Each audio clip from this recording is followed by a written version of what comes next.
Hello and welcome to Chronicle IS. My name is Alok Singh and we are discussing our UPSC Mains Test Series discussions.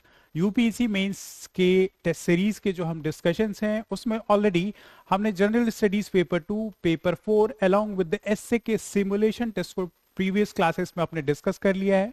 इनके discussions हमारे chronicle IAS के platform पे available है। Either you can visit our website that is www.chronicleias.in। इस website पे आप visit करके हमारे टेस्ट सीरीज के questions along with the model answers को एसेस कर सकते हैं एंड साथ ही साथ इन टेस्ट सीरीज के वीडियो डिस्कशंस को हमारे YouTube platform that is Chronicle IAS पे आप जो है इजीली एसेस कर सकते हैं। तो आज जो है हम प्रोमिनेंटली जनरल स्टडीज पेपर 1 के क्वेश्चंस को डिस्कस करेंगे एंड टुडे जो डिस्कशन होगा वो prominently Indian history, Indian culture along with the Indian society पे बेस्ड एंड प्रेमाइज होगा। तो without wasting much of time let's get back to the discussion. So जो पहला क्वेश्चन हम डिस्कस करने जा रहे हैं अपने इस जनरल स्टडीज पेपर 1 का, that is related to Indian culture. Indian culture से रिलेटेड ये पहला हमारा क्वेश्चन है। यूपीएससी में एज यू नो कि जो सिलेबस में मेंशन टर्म्स हैं इंडियन कल्चर में, Indian art, culture, literature and architecture, तो ये 4 टर्म्स हैं जो प्रोमिनेंटली यूपीएससी के सिलेबस में जनरल स्टडीज पेपर 1 के सिलेबस में मेंशन है। तो इन्हीं सिलेबस के प्रेमाइस पे and based on the trend of the UPSC question design किया गया है, जिसमें प्रोमिनेंटली आज का जो हम डिस्कशन करेंगे वो लिटरेचर पर प्रेमाइज होगा। इंडियन कल्चर के पर्सपेक्टिव से हम जो है ये क्वेश्चन लिटरेचर के प्रेमाइस पे जो है डिस्कस करेंगे। नाउ जो क्वेश्चन सेक्शन ए का ये जो पहला क्वेश्चन है ये हमसे डिमांड करता है trace the transition of Indian literature from religious philosophical themes to socio-political consciousness। तो जो पहले पार्ट ऑफ द क्वेश्चन है ये हमसे बोल रहा है कि हमें जो है इंडियन लिटरेचर का जो ट्रांजिशन है, right from religious philosophical themes to socio political consciousness, ये हमें यहां पे मेंशन करना है, जो first part of the question है। Second part of the question हमसे बोलता है how did literature serve as an instrument of resistance during colonial rule. Britishers के रूल के टाइम पीरियड में जब ब्रिटिशर्स इंडिया में रूल कर रहे थे तो इंडियन लिटरेचर ने कैसे एक इंपॉर्टेंट इंस्ट्रूमेंटल रोल प्ले किया था रिगार्डिंग एक्सपोजिंग और for that matter creating resistance against the Britishers. ये हमें जो है part B of this question में जो है मेंशन करना है। हिंदी में देखते हैं क्वेश्चन। भारतीय साहित्य की यात्रा को धार्मिक दार्शनिक विषयों से सामाजिक राजनीतिक चेतना तक कैसे देखा जा सकता है। पहले पार्ट ऑफ द क्वेश्चन ये हमसे डिमांड कर रहा है and second part of the question में उपनिवेशवाद के दौर में साहित्य प्रतिरोध के उपकरण के रूप में कैसे कार्य करता था, इस पे जो है चर्चा कीजिए। ये जो है 150 वर्ड का क्वेश्चन है। 150 वर्ड में हमें यूपीएससी में सेक्शन ए के क्वेश्चंस को डील करना होता है and it is of a 10 mark का 10 मार्क का एक क्वेश्चन है जो हमें डील करना है। नाउ क्वेश्चन में 2 पार्ट दिए गए हैं, क्वाइट डिमांडिंग क्वेश्चन है। तो चैलेंज ये लाई करता है कि 150 वर्ड में या 150 वर्ड में how we are going to write the answer of this question, क्योंकि फैक्चुअल इनपुट भी देना है, एनालिटिकल भी होना है एंड क्वेश्चन के दोनों सब पार्ट को हमें यहां एड्रेस करना है। तो एक चैलेंज हमारे लिए होता है 150 वर्ड में जो है इस क्वेश्चन के मॉडल आंसर को जो है अप्रोच करना। तो हम 1 बाय 1 इस क्वेश्चन को जो है ब्रॉडली डिस्कस करेंगे। सबसे पहले ओवरऑल इस क्वेश्चन के स्ट्रक्चर को समझते हैं कि पहले हम इस क्वेश्चन के स्ट्रक्चर को समझेंगे and how we are going to deal, then will come with the core discussion part की इसमें हम क्या क्या फैक्चुअल इनपुट जो है प्रोवाइड कर सकते हैं। नाउ जो क्वेश्चन का डिस्कशन या क्वेश्चन का मॉडल आंसर का जो स्ट्रक्चर है, टाइम एंड अगेन हम बार बार रिपीट करते हैं इनको, जो हम प्रोमिनेंटली क्वेश्चन के आंसर की प्रोमिनेंट बिगिनिंग जो है इंट्रोडक्शन से करते हैं। सब्सटैंशियली हम जो है फिर जो core demand of the question है उसको क्वेश्चन के आंसर के मेन जो बॉडी ऑफ द आंसर है उसमें होली जो हम जो है उसको डील करते हैं। सब्सटैंशियली आंसर की जो एंडिंग है वो कंक्लूजन से करते हैं, अपनी बात को कंक्लूड करते हैं with the conclusion part of the answer. और इंट्रोडक्शन, क्योंकि 150 वर्ड का ये क्वेश्चन है तो इंट्रोडक्शन में अराउंड 30 to 40 वर्ड्स मैक्स जो है हमें अपने इंट्रोडक्शन में यूज करने का डिस्क्रिप्शन है कि 30 से 40 वर्ड में हम अपने इंट्रोडक्शन को लिख सकते हैं।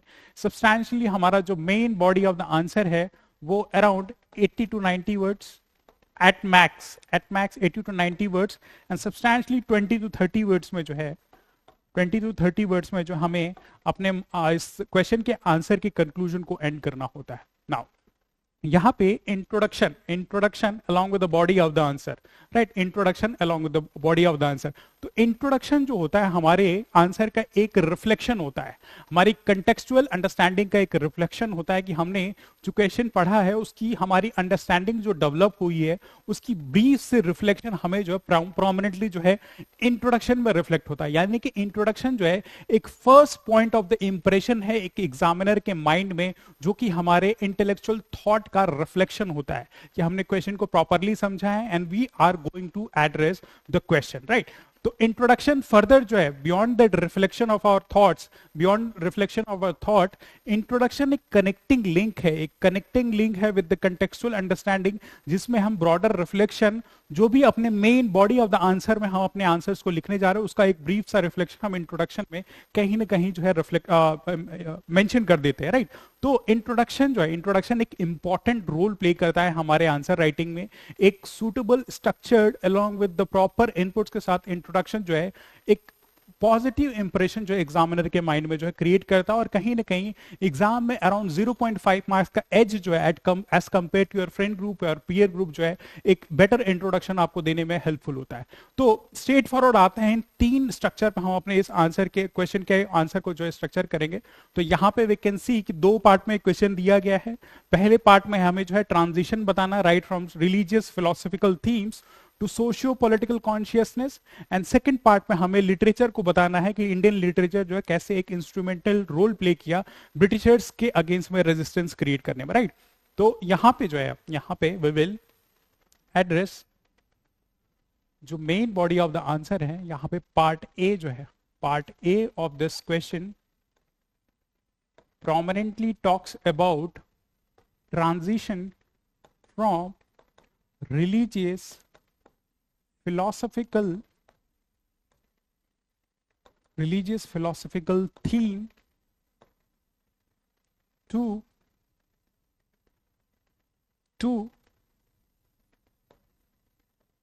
socio political consciousness. ये first part of the question हमसे बोल रहा है, राइट।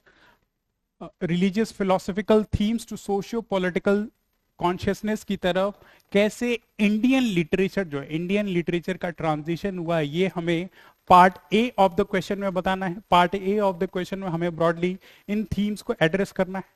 एंड सब्सटैंशियली जो second part of the question हमसे डिमांड कर रहा है, second part of the question हमसे डिमांड कर रहा है, that talks about part B talks about how Indian literature serves as an instrument. Indian literature जो है कैसे एक इंस्ट्रूमेंटल रोल प्ले कर रहा है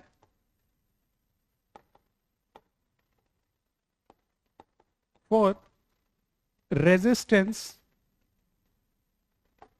अगेंस्ट ब्रिटिशर्स, राइट। तो हमें main body of the answer में यहाँ दो पार्ट में अपने क्वेश्चन के आंसर को इंट्रोड्यूस करना है। पार्ट ए में ये आपका पहला डायमेंशन है, पार्ट बी में this is second dimension that we are going to address, right. तो इनको जो है हम ब्रॉडली जो है अपने क्वेश्चन के इस मॉडल आंसर में डिस्कस करेंगे, लेकिन उससे पहले हमें सबसे पहले ये डिस्कशन करना है कि आखिर इस क्वेश्चन का जो इंट्रोडक्शन है, जो प्रोमिनेंट इंट्रोडक्शन है, इसको हम कैसे लिख सकते हैं, what are the different variety of approaches जिसके थ्रू जो है हम इस क्वेश्चन के मॉडल आंसर का इंट्रोडक्शन जो है डिफर कर सकते हैं, राइट। जैसे क्वेश्चन हमसे यहां डिमांड कर रहा है, प्रोमिनेंटली जो क्वेश्चन फोकस है वो इंडियन लिटरेचर पे फोकस है, यानी कि ब्रॉडर थीम जो है, broader theme of the question जो है यहां पे इंडियन लिटरेचर है, इंडियन लिटरेचर पे प्रोमिनेंट इसका थीम प्रेमाइज है।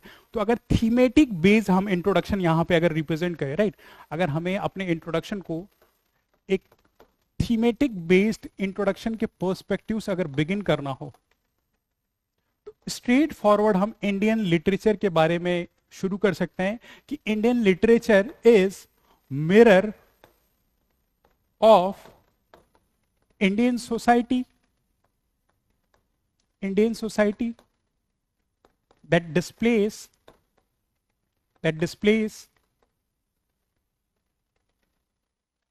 displays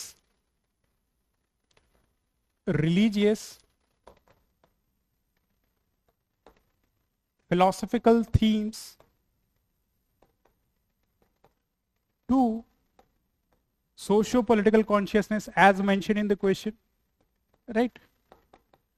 तो सबसे पहले तो थीम बेस्ड इंट्रोडक्शन हम यहाँ पे 20 to 30 वर्ड्स में दे सकते हैं कि इंडियन लिटरेचर जो है प्रोमिनेंटली एक मिरर की तरह सर्व करता है, एक दर्पण की तरह सर्व करता है, जो कि इंडियन सोसाइटी की ट्रांजिशन जो हुआ है, जो लिटरेचर का ट्रांजिशन हुआ है धर्म से लेके philosophy, then socio political consciousness, सामाजिक चेतना जागृत करने में, ये जो है इंडियन लिटरेचर प्रोमिनेंटली इसी को मिरर करता है। तो एक थीमेटिक बेस्ड इंट्रोडक्शन हम ऐसे बिगिन कर सकते हैं, या फिर एक बेटर इंट्रोडक्शन अप्रोच है, एक बेटर इंट्रोडक्शन अप्रोच है जो कि हम अपने इंट्रोडक्शन को इस कन्वेंशनल अप्रोच से डिफर कर सकते हैं, इस कन्वेंशनल अप्रोच से डिफर कर सकते हैं, that we can call about chronological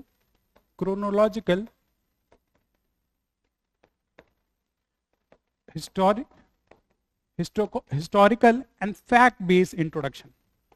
fact based introduction जो कि थीम बेस्ड इंट्रोडक्शन से थोड़ा फैक्चुअल इनपुट पे क्वाइट हाई होगा, थोड़ा फैक्चुअल इनपुट पे क्वाइट हाई होगा। जस्ट फॉर एग्जांपल यहां पे जो है इंडियन लिटरेचर की बात की जा रही है, Indian literature from ancient times up till modern times, यानी कि एंशियंट टाइम्स में हमारे इंडियन लिटरेचर क्या थे?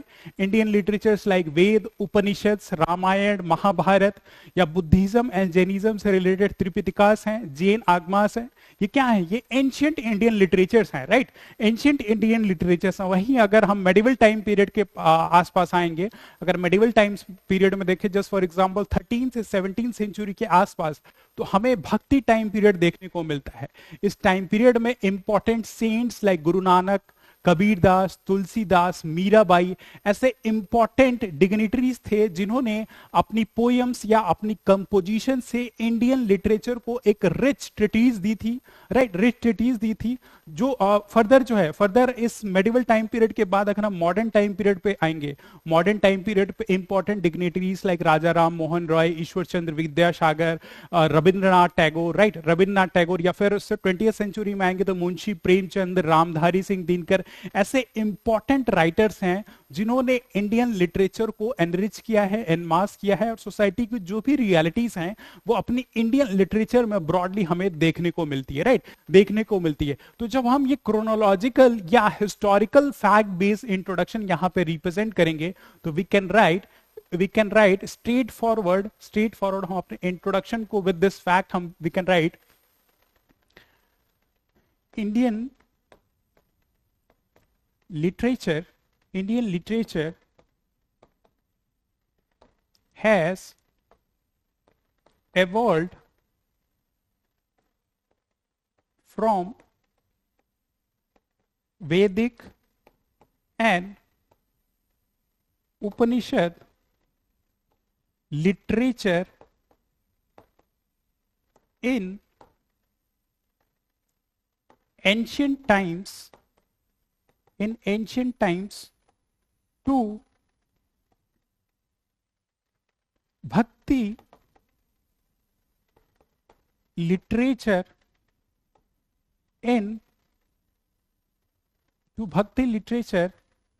in medieval times, further leaping to modern day literatures, right? तो ऐसे जो है क्रोनोलॉजिकल पर्सपेक्टिव से एंशियंट टाइम पीरियड से, यानी कि अगर हम वैदिक टाइम पीरियड की बात कर रहे हैं तो वैदिक टाइम पीरियड जो है 1500 बीसी से एक्सटेंड करके अप टिल 600 बीसी तक एक्सटेंड करता है, राइट? तो क्रोनोलॉजिकल पर्सपेक्टिव से फर्स्ट जो इनपुट हमने फैक्चुअल इनपुट अपने इंट्रोडक्शन में दिया है कि वैदिक एंड उपनिषद लिटरेचर जो है, वैदिक एंड उपनिषद लिटरेचर क्या है? ये प्रोमिनेंट इंडियन लिटरेचर का ही इवोल्यूशन है, जो कि एंशिएंट टाइम पीरियड में इंडियन लिटरेचर की बिगिनिंग इन्हीं वेद एंड उपनिषद से होती है, and gradually medieval time period पे हम देखेंगे, मेडिवल टाइम पीरियड यानी कि time period around 13 to 17 century के अराउंड जो है हम भक्ति लिटरेचर्स देखेंगे, जो कि मेडिवल टाइम्स की रियलिटीज को मिरर करती हैं, substantially modern day literature up till contemporary times या फिर मॉडर्न इंडिया की अगर हम बात करते हैं तो right from 1757 up till now जो भी डेवलपमेंट होती है हिस्टोरिकल पर्सपेक्टिव से वो मॉडर्न इंडिया का पार्ट है। तो ऐसे जो है हम क्रोनोलॉजिकल पर्सपेक्टिव से अपने इस क्वेश्चन के इंट्रोडक्शन को बिगिन कर सकते हैं। Right, we can begin the introduction with this historical और क्रोनोलॉजिकल पर्सपेक्टिव। तो दो तीन डिफरेंट अप्रोचेस से हम अपने इस क्वेश्चन के इंट्रोडक्शन को prominently we can display. Right, एक ऐसे थीमेटिक बेस्ड कर सकते हैं and substantially we can write the chronological perspective. Now अब आते हैं हम main body of the answer में, जो कि हमें दो पार्ट यहां एड्रेस करने हैं। पार्ट ए में सबसे पहले हमें जो है यहां रिलीजियस फिलोसॉफिकल थीम से कैसे सोशियो पॉलिटिकल कॉन्शियसनेस की तरफ इंडियन लिटरेचर ने ट्रांजिशन किया है, ये हमें यहां पे मेंशन करना है। तो स्ट्रेट फॉरवर्ड हम आते हैं अपने इस क्वेश्चन के main body of the answer में and we can put an heading over here, transition of Indian literature, क्योंकि यही तो core demand of the question है पार्ट ए में। Right, transition of Indian literature. Right, तो we can write a main heading. अब इस heading का purpose ये होता है कि जब हम अपने क्वेश्चन के मॉडल आंसर में जब अपने आंसर्स में लिखें तो एक डिस्टिंक्शन क्रिएट हो एग्जामिनर के लिए, quite easy and quite easier हो सके, ताकि हम जो भी पॉइंट्स लिखना चाहते हैं जहां से अपनी बिगनिंग कर रहे हैं तो एक डिस्टिंक्टिंग अप्रोच हो जाता है अगर ऐसे हम हेडिंग डाल रहे हैं जो भी हम अपनी बात को कहना चाहते हैं। राइट, तो we can straightforward proceed कि कैसे इंडियन लिटरेचर जो ट्रांजिशन किया है। First part of the question जो है रिलीजियस फिलोसॉफिकल थीम से मूव करके जो है सोशियो पॉलिटिकल कॉन्शियसनेस की तरफ।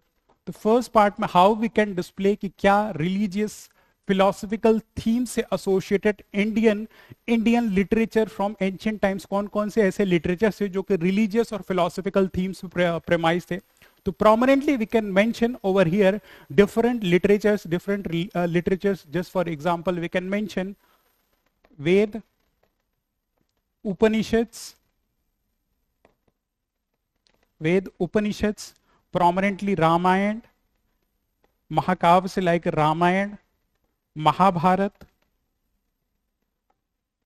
और बुद्धिस्ट लिटरेचर्स लाइक त्रिपिटकास,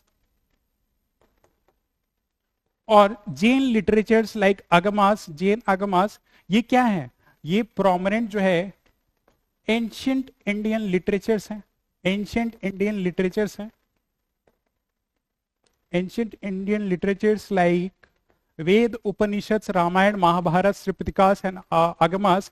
प्रोमिनेंटली ये जो है रिलीजियस फिलोसॉफिकल थीम्स पे प्रेमाइज है। जस्ट फॉर एग्जांपल वेद और फॉर दैट मैटर रामायण और महाभारत जो है प्रोमिनेंटली जो है क्या डिस्कस करते हैं? गॉड के बारे में डिस्कस करते हैं, वर्शिप के बारे में डिस्कस करते हैं। राइट, वर्शिप के बारे में देखते हैं। इंपॉर्टेंट वेद लाइक ऋग्वेद, सामवेद, यजुर्वेद, अथर्ववेद। यहां पे हम जो है सैक्रिफाइसेस के बारे में डिस्कशंस को देखते हैं, सैक्रिफाइसेस के बारे में देखते हैं, यज्ञ के बारे में, यजनास के बारे में डिस्कशन देखते हैं।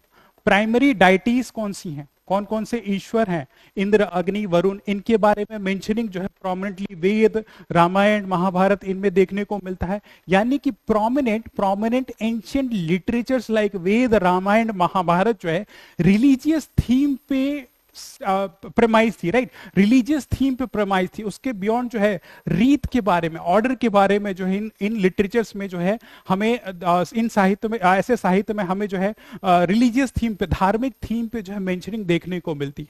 वहीं gradual with passivity of time Veda के बाद, इन चारों वेद के बाद जो है वेदांत आता है। वेदांत यानी कि end of Vedas, that is उपनिषद।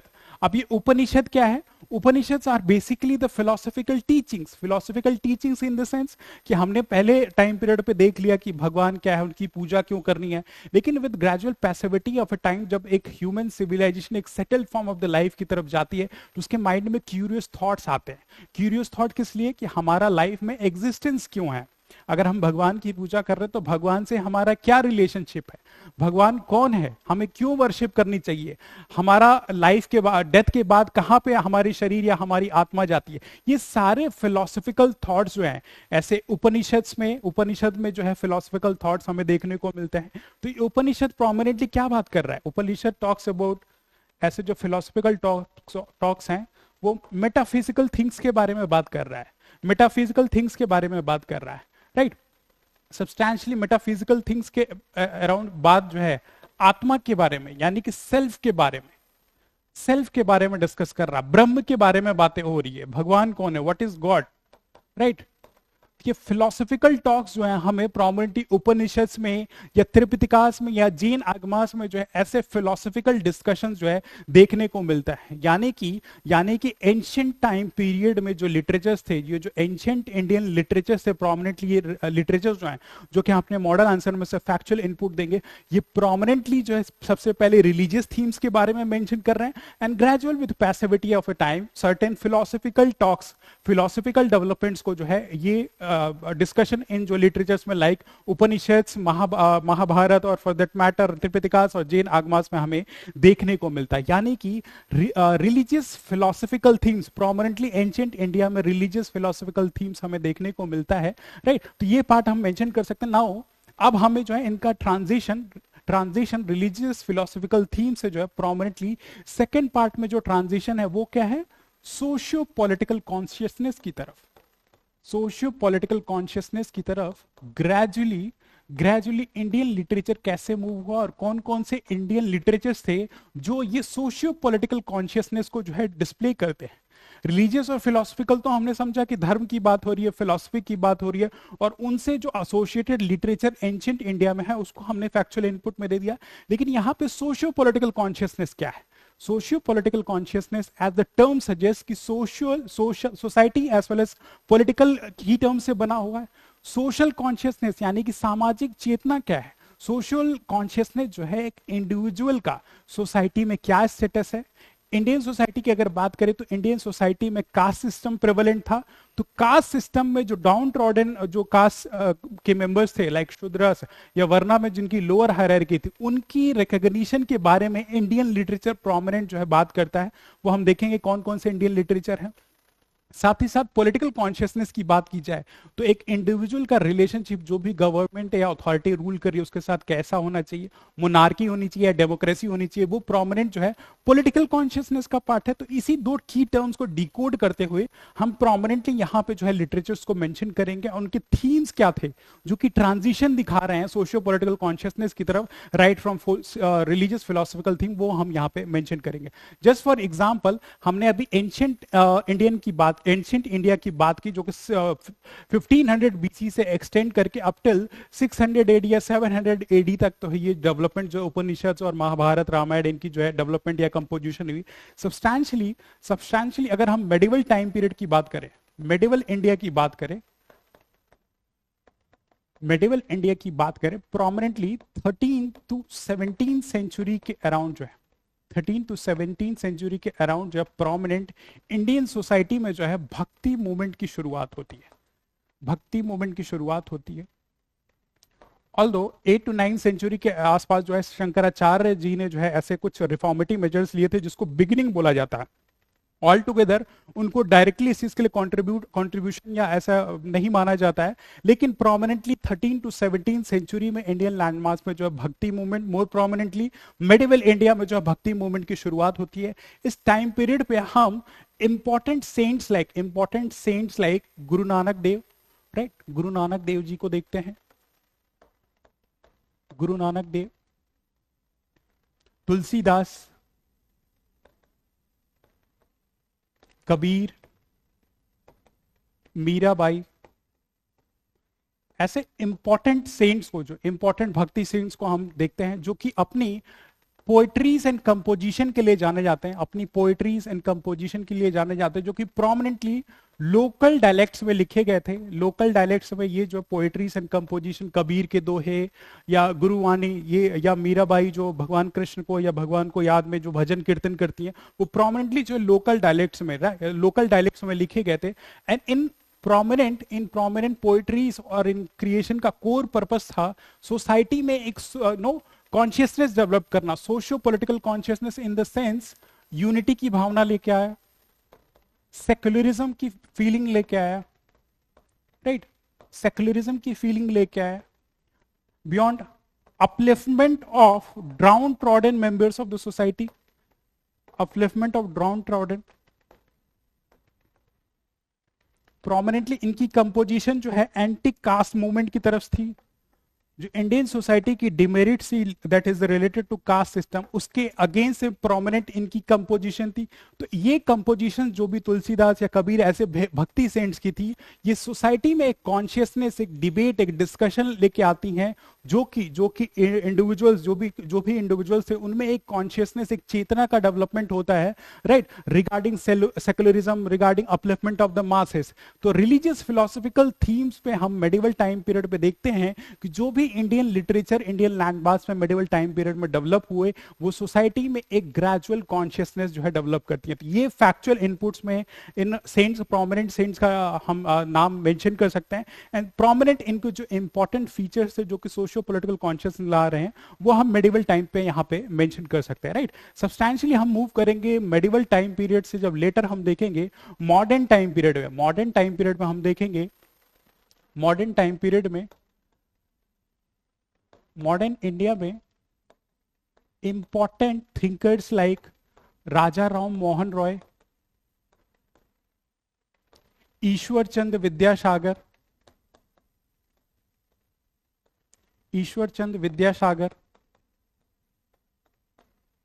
ज्योतिबा फुले, इनका भी जो लिटरेरी कंपोजिशंस थे वो एक इंपॉर्टेंट रोल प्ले करते हैं। Just for example Raja Ram Mohan Roy ने जो है संवाद कौमुदी लिखी थी, एक important piece of Indian literature है। Beyond that gift to monotheist जो है राजा राम मोहन रॉय ने जो है लिखा था, एक important piece of Indian literature है। वहीं ज्योतिबा फुले की बात करें तो एंटी कास्ट मूवमेंट को फोकस में रखते हुए ज्योतिबा फुले ने जो है गुलामगिरी जैसी बुक लिखी थी। तो ये जो लिटरेचर्स थे मॉडर्न टाइम पीरियड में, ऐसे इंपॉर्टेंट डिग्निटरीज लाइक राजा राम मोहन रॉय, ईश्वर चंद्र विद्यासागर ने जो है एक इंपॉर्टेंट मूवमेंट क्रिएट किया, जो कि ब्रॉडर सोशियो पॉलिटिकल कॉन्शियसनेस को जन्म दिया। Just for example regarding role of women in society, ये हम पॉइंट मेंशन कर सकते हैं। क्या सोशियो पॉलिटिकल कॉन्शियसनेस लेके आए कि वुमेन का रोल सोसाइटी में क्या होना चाहिए, right. Just for example widow remarriages के बारे में एडवोकेट किया ईश्वर चंद्र विद्यासागर ने, right. Widow remarriage, substantially anti feudalism, society, Indian society हमारी फ्यूडलिस्टिक थी, उसके एंटी फ्यूडलिज्म में एंटी कास्ट सिस्टम की फीलिंग जो है, ब्रॉडर ऐसा कॉन्शियसनेस जो है, ये जो थिंकर्स थे इन्होंने जब prominently through their literatures prominently इन सारे फीचर्स पे जो है अपने लिटरेचर के थ्रू ये सारे जो सोशियो पॉलिटिकल कॉन्शियसनेस जो है इंडियन सोसाइटी पे जब टाइम जो है डेवलपमेंट की। तो ये सारे पॉइंट्स जो है ट्रांजिशन के पर्सपेक्टिव से राइट फ्रॉम एंशिएंट टाइम्स हम ये मेंशन कर सकते हैं कि कैसे इंडियन लिटरेचर ग्रेजुअली ट्रांजिशन किया है। एंशिएंट टाइम पीरियड पर रिलीजियस और फिलोसॉफिकल थीम्स थी, एंड ग्रेजुअली हम देखेंगे कि मेडिवल और मॉडर्न टाइम पीरियड आते आते कैसे ये रिलीजियस फिलोसॉफिकल थीम्स ग्रेजुअली जो है सोशियो पॉलिटिकल कॉन्शियसनेस को जन्म देती हैं। और सोशियो पॉलिटिकल कॉन्शियसनेस क्या है? Unity, upliftment of the masses, anti caste system, women का रोल सोसाइटी में, इक्वालिटी की फीलिंग, इक्विटी की feeling, anti feudalistic thought process जो है, ये सारे क्या हैं? ब्रॉडर जो सोशियो पॉलिटिकल कॉन्शियसनेस का ही तो पार्ट है। और ये सोशियो पॉलिटिकल कॉन्शियसनेस कैसे आ रहा? Through the Indian literatures given by this important dignitaries. Just for example भक्ति मूवमेंट के टाइम पीरियड में जो भी इंपॉर्टेंट सेंट्स हैं, या for that matter modern India में हम देखेंगे कि मॉडर्न इंडिया में राजा राम मोहन रॉय, ईश्वर चंद्र विद्यासागर, ज्योतिबा फुले या और भी डिग्नेटरीज लाइक रविन्द्रनाथ टैगोर के बारे में हम मेंशन कर सकते हैं, महात्मा गांधी के बारे में मेंशन कर सकते हैं, जवाहरलाल नेहरू के बारे में, मौलाना अबुल कलाम आजाद, ऐसे इंपॉर्टेंट डिग्नेटरीज जिन्होंने अलग अलग अपनी लिटरली कंपाइलेशन दी, वो ब्रॉडर जो है सोसाइटी में सोशियो पॉलिटिकल कॉन्शियसनेस को जो है जन्म देती हैं। और ये कनेक्टिंग लिंक हम मेंशन कर सकते हैं कि ऐसे जो है रिलीजियस फिलोसॉफिकल थीम से जो है इंडियन लिटरेचर प्रोमिनेंटली जो है सोशियो पॉलिटिकल कॉन्शियसनेस की तरफ ट्रांजिशन किया, राइट। तो ये part A of the question जो हमने यहाँ डिस्कस किया, ये सारे पॉइंट जो है हम यहाँ पे मेंशन कर सकते हैं। आप इसको कंसाइज में लिख सकते हैं। We have discussed n number of points जो कि हमें परमिट नहीं करता मॉडल आंसर में, but we can use these points while writing our answers in the mains answer copy, right? Now अब second part of the question में इसमें आते हैं second part of the question हमसे डिमांड कर रहा है रोल ऑफ लिटरेचर या instrumental role of Indian literature, instrumental role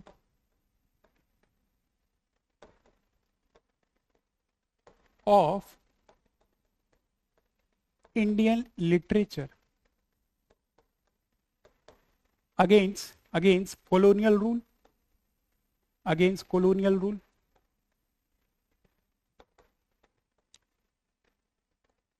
so जो इंडियन लिटरेचर है प्रोमिनेंटली ब्रिटिशर्स की पॉलिसीज को ग्लोबल प्लेटफॉर्म पे एक्सपोज करने में एक इंपॉर्टेंट रोल प्ले किया, राइट, इंडियन इंडिपेंडेंस मूवमेंट में प्रोमिनेंटली क्योंकि प्रेस का gradual development later part of the time period में डेवलप हुआ था, तो India as a whole well informed नहीं था, जो भी इश्यूज थे वो लोकलाइज्ड माने जाते थे अगर ब्रिटिशर्स एक्सप्लॉइट करते थे। तो ये Indian literature gradually first part जो है they played an important role in exposing the exploitation of Britishers. Just for example Mahatma Gandhi while staying in Africa, south Africa में जब महात्मा गांधी थे तो उन्होंने जो है इंडियन ओपिनियन शुरू किया, Indian opinion by Mahatma Gandhi in south Africa. इसका कोर पर्पस था कि ग्लोबल अक्रॉस द वर्ल्ड जो है ब्रिटिशर्स की जो भी पॉलिसीज इंडिया में एग्जीक्यूट की जा रही हैं उसको थ्रू दिस इंडियन ओपिनियन जो है एक्सपोज करना, expose the Britishers policies, right, Britishers policies कि ब्रिटिशर्स का जो कहना था कि इंडिया में रिफॉर्म जो है एक व्हाइट मैन्स बर्डन है, कि यानी कि ब्रिटिशर्स जो है इंडिया में या कॉलोनियल रूल जो है इंडिया में इंडिया के फेवर के लिए, इंडियन पीपल के फेवर के लिए काम कर रहे हैं। लेकिन through this Indian opinion as propounded by Mahatma Gandhi, इन्होंने जो प्रोमिनेंटली ग्लोबल स्टेज पे across the world, South Africa में जो रेशियल डिस्क्रिमिनेशन हो रहा तो उसकी तो information Mahatma Gandhi across the world दे ही रहे थे, साथ ही साथ इंडिया में भी जो भी एट्रोसिटीज हो रही है उसको एक्सपोज करने में this literature was quite important, played an important role. तो ये एक पॉइंट हम दे सकते हैं। Beyond that important Indian literature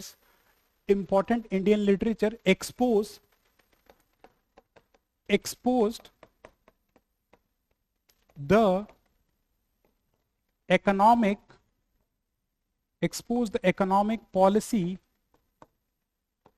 of Britishers, Britishers. Just for example, issues like drain of wealth, जो इंडिया का पैसा था वो ब्रिटिशर्स के इंटरेस्ट के लिए यूज किया जा रहा था और उसका इन्वेस्टमेंट जो है इंडिया में नहीं हो रहा है। दैट मीन्स इंडिया का जो पैसा है उसको ड्रेन किया जा रहा है। It was expose in books like poverty and un-British rule in India,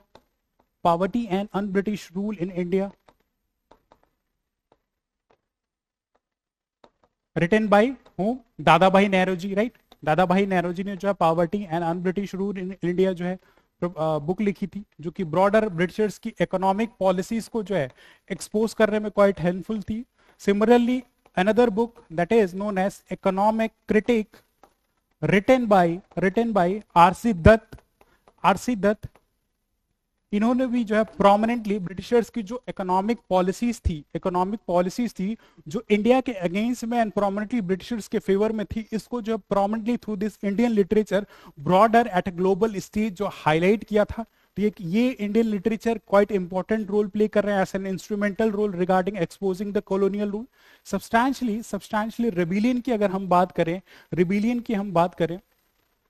तो इंडियन लिटरेचर ने जो इंस्ट्रूमेंटल रोल प्ले किया लोगों में अवेयरनेस जनरेट करने की फीलिंग, यूनिटी लाने के लिए, या फिर इंटरनेशनल प्रैक्टिसेस जो भी across the world against colonial rule use किया गया था उसको एक्सपोज करने में क्वाइट हेल्पफुल थी। Just for example literatures like young India, young India, and another literature that is known as commonweal, commonweal, ये किसने लिखा था? एनी बेसेंट ने, Annie Besant, Annie Besant is prominently associated with the home rule league movement in India, जो कि prominently Irish independence से associated है, जो कि अगेंस्ट कॉलोनियल रूल था, उसको ही रेप्लिकेट करने की कोशिश प्रोमिनेंटली इंडिया में की गई थी। तो ऐसे यंग इंडिया एंड कॉमनवेल्थ जैसे जो लिटरेचर्स थे, literatures written by Annie Besant, they were quite important, they played quite important role to adopt the international practices as well as creating awareness in masses. Substantially कुछ और measures हम दे सकते हैं, just for example Indian literatures like Al Hilal and Comrade, Al Hilal and Comrade जो मौलाना अबुल कलाम आजाद द्वारा लिखी गई थी, क्वाइट इंपॉर्टेंट रोल प्ले किया था regarding Indian independence movement and colonial rule को एक्सपोज करने में। सब्सटैंशियली कुछ और examples, an number of examples हम यहाँ पे लिख सकते हैं, just for example Maratha and Kesari, Maratha and Kesari, Maratha and Kesari published by Bal Gangadhar Tilak, right, Bal Gangadhar Tilak. It revolutionize the Indian national movement, militant nationalism को जन्म देने में क्वाइट इंपॉर्टेंट रोल प्ले कर रही थी, राइट, मिलिटेंट नेशनलिज्म को हाईलाइट करने में क्वाइट इंपॉर्टेंट रोल प्ले कर रही थी। तो these are the literatures, these are the literatures हम क्वाइट जो है प्रोमिनेंटली जो है यहाँ पे मेंशन कर सकते हैं कि prominent these literatures served as an important role, served as an important role in exposing in exposing the colonial rule in India prominently, right?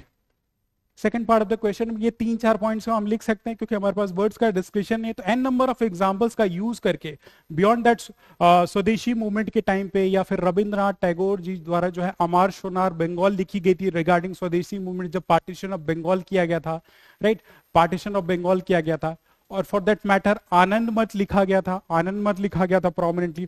तो ये सारे जो लिटरेचर्स हैं, सारे जो लिटरेचर्स है प्रोमिनेंटली इंडिया में कॉलोनियल रूल को एक्सपोज करने में क्वाइट इंपॉर्टेंट रोल जो है प्ले करते हैं। तो ऐसे जो है हम part B of this question के मॉडल आंसर को सब्सटैंशियली एड्रेस कर सकते हैं।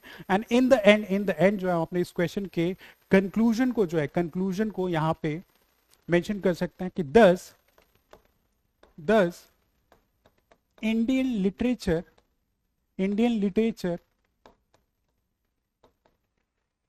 this Indian literature has evolved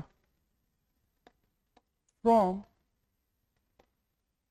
religious, philosophical themes to being a critique to customs and norms, and further exposing the idea of white man burden, right? Thus in the conclusion part हम यहाँ पे mention कर सकते हैं कि Indian literature जो है prominently जो है रिलीजियस फिलोसफिकल थीम से जो है ग्रेजुअल चेंज करते हुए, जो इंडिया में कस्टम्स एंड नॉर्म्स लाइक सती प्रथा या विडो रीमैरेजेस ना होना, उसके जो है एक स्ट्रॉन्ग क्रिटिक भी रही है। एंड सब्सटैंशियली ब्रिटिशर्स की जो पॉलिसीज थे उनको एक्सपोज करने में, प्रोमिनेंटली यहाँ पे हमने की टर्म यूज किया है व्हाइट मैन बर्डन, इसको एक्सपोज करने में जो है इंडियन लिटरेचर ने quite important role, right from ancient times up till the modern times they have played an important role. Thus these are the points that we can write in our model answer, right? In the model answer ये दो और ये question के दोनों ही सब parts को जो है हम suitably यहाँ पे जो है 1 by 1 करके जो है एड्रेस कर सकते हैं, right? So these are the point जो कि हम अराउंड जो है 150 वर्ड में we can use and address the core demand of this question. तो ये यहाँ पे वैकेंसी की फैक्ट का यूज किया गया है, इन डिग्रेटरीज ने कौन सी बुक्स लिखी थी as a part of the fact है, एनालिटिकल पर्सपेक्टिव की कैसे कैसे क्या क्या सोशियो पॉलिटिकल कॉन्शियसनेस या रिलीजियस फिलोसफिकल थीम्स में क्या क्या की पॉइंट्स एनालिसिस के पर्सपेक्टिव से हमने मेंशन किया। And in the end part जो है इंट्रोडक्शन और कंक्लूजन में एक क्रोनोलॉजी के पर्सपेक्टिव से हम बिगिनिंग कर रहे हैं इंट्रोडक्शन में, and then in the conclusion part suitably जो भी इंडियन लिटरेचर ने ब्रॉडर रोल प्ले किया उसको समराइज की टर्म्स में जो है इस क्वेश्चन के मॉडल आंसर को जो है हमने कंक्लूड किया। So this is all for this question. Now proceeding towards our next question, that is question number 2। Question number 2 हम डील करने जा रहे हैं, that is related to modern India. Modern India पे बेस्ड क्वेश्चन है। prominently we see as a trend in UPSC के examination में जनरली सेकंड या थर्ड क्वेश्चन जो है मॉडर्न इंडिया पे ही प्रेमाइज है। प्रीवियसली जो है quit India movement along with civil disobedience movement या for that matter non cooperation movement जैसे थीम पे प्रोमिनेंटली यूपीएससी ने जो है प्रीवियस ईयर में क्वेश्चन पूछे हैं, उसी प्रेमाइज पे क्वेश्चन है जिसको ब्रॉडली हमें एक ओपिनियन बेस्ड क्वेश्चन के फॉर्मेट में एड्रेस करना है।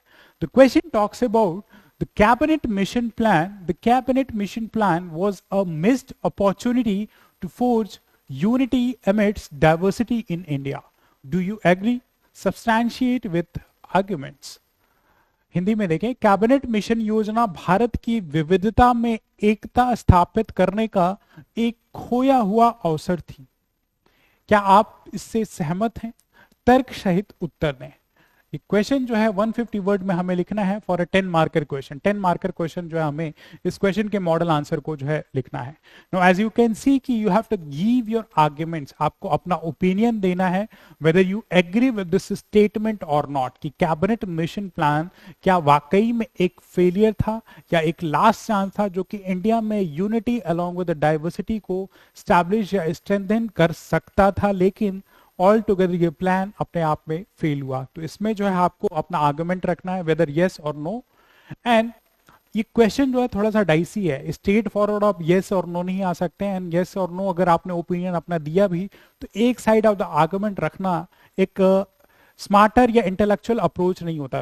रेदर आप दोनों साइड ऑफ द कॉइन, आप अगर इस स्टेटमेंट से एग्री करते हैं तो फर्स्ट पॉइंट पे वो रखें इन the favour of this argument, and second part में जो है इन अगेंस्ट दिस स्टेटमेंट जो आपने वी पॉइंट्स को रखना है, and then you have to come with a conclusion whether you agree with it, agree with the statement और not, right. तो स्टैंडर्ड अप्रोच ऐसे ओपिनियन बेस्ड क्वेश्चंस का यही होता है कि आपको दोनों साइड ऑफ द कॉइन में जो है एड्रेस करना होता है, आर्गुमेंट्स देने होते हैं, and once you have given the argument then आप जो है अपने ओपिनियन को इन द कंक्लूजन पार्ट जो है एक्सप्रेस कर सकते हैं कि whether you agree with this statement or not.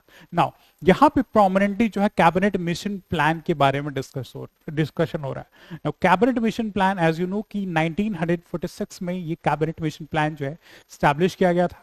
Prominently इसके 3 मेंबर्स थे, A V Alexander, Pethick Lawrence and sir Stafford Cripps. ये 3 मेंबर्स थे जो कैबिनेट मिशन प्लान जिनको ब्रॉडली बोला जाता है प्रोमिनेंटली 1946 में इंडिया में आए। ये factual input as a prelims जो है यूजुअली जो है कैबिनेट मिशन प्लान के कौन कौन से मेंबर ऐसे पूछा जाता है या किस ईयर में स्टैब्लिश हुआ था ये आपसे जो है पूछा जाता है। नाउ इस कैबिनेट मिशन प्लान के पहले से अगर ब्रीफ से एक रिविजन ले तो विल सी कि 1939 से 1945 के बीच में वर्ल्ड में सेकेंड वर्ल्ड वॉर जैसी सिचुएशन हो रही थी, राइट। सेकेंड वर्ल्ड वॉर जो है प्रिवेलेंट था, प्रोमिनेंटली ब्रिटिशर्स के लिए कंपल्शन था इंडियंस का सपोर्ट जो है वर्ल्ड वॉर 2 में जो है एक कंपल्शन की तरह था, and that led it to series of reforms और for that matter measures taken by the Britishers जो कि ग्रेजुअल प्रॉमिस कर रहे थे इंडिया को इंडिपेंडेंस के लिए या कॉन्स्टिट्यूशन असेंबली के एस्टेब्लिशमेंट के लिए कि इंडिया जो है अपना एक सॉवरेन कॉन्स्टिट्यूशन खुद जो है फ्रेम कर सकेगा। जिस फॉर एग्जांपल अगर हम 1939-40 में देखें तो अगस्त ऑफर आता है, 1942 में जो है आपकी जो है क्रिप्स मिशन आता है, देन वेवल प्लान आता है, एंड सब्सटैंशियली जो है इन सब के फेलियर के बाद 1946 में वीसी की कैबिनेट मिशन प्लान आता है। जो कैबिनेट मिशन प्लान का जो कोर पर्पस है कि इंडिया में ये मेंबर्स आके प्रोमिनेंट नेगोशिएट करेंगे जो भी ट्रांसफर ऑफ पावर है, जो भी transfer of power Britishers India को हैंडओवर करने वाले हैं, उनको जो है नेगोशिएट करने के लिए कैबिनेट मिशन प्लान जो है प्रोमिनेंटली स्टैब्लिश किया गया था। राइट, इससे पहले अलग अलग मेजर्स, एक फ्यूचर प्रॉमिस दिया गया है कि आने वाले टाइम में जो कॉन्स्टिट्यूशन असेंबली स्टैब्लिश की जाएगी या डोमिनियन स्टेटस या कंप्लीट इंडिपेंडेंस, अलग अलग कमिटीज जो है प्रोमिनेंटली देती है। तो इस बैकग्राउंड में जो है ये क्वेश्चन हम जो है यहाँ पे डिस्कस करेंगे। नाउ अब हमें यहाँ पे जो आर्गुमेंट बिल्ड करना, whether we agree with this statement और नॉट। तो सबसे पहले तो इस क्वेश्चन के स्टेटमेंट को हम जो है डिकोड करते हुए अपने इंट्रोडक्शन को जो है यहाँ रिप्रेजेंट करेंगे। And we can write the cabinet mission plan. In the introduction part, we can write in 30 to 40 words, the cabinet mission plan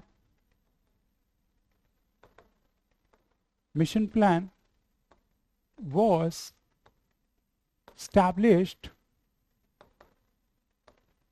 in 1946 to negotiate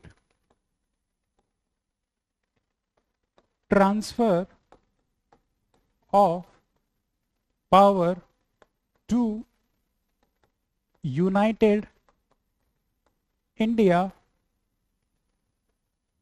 adjusting its religious and cultural norm to ensure unity. However,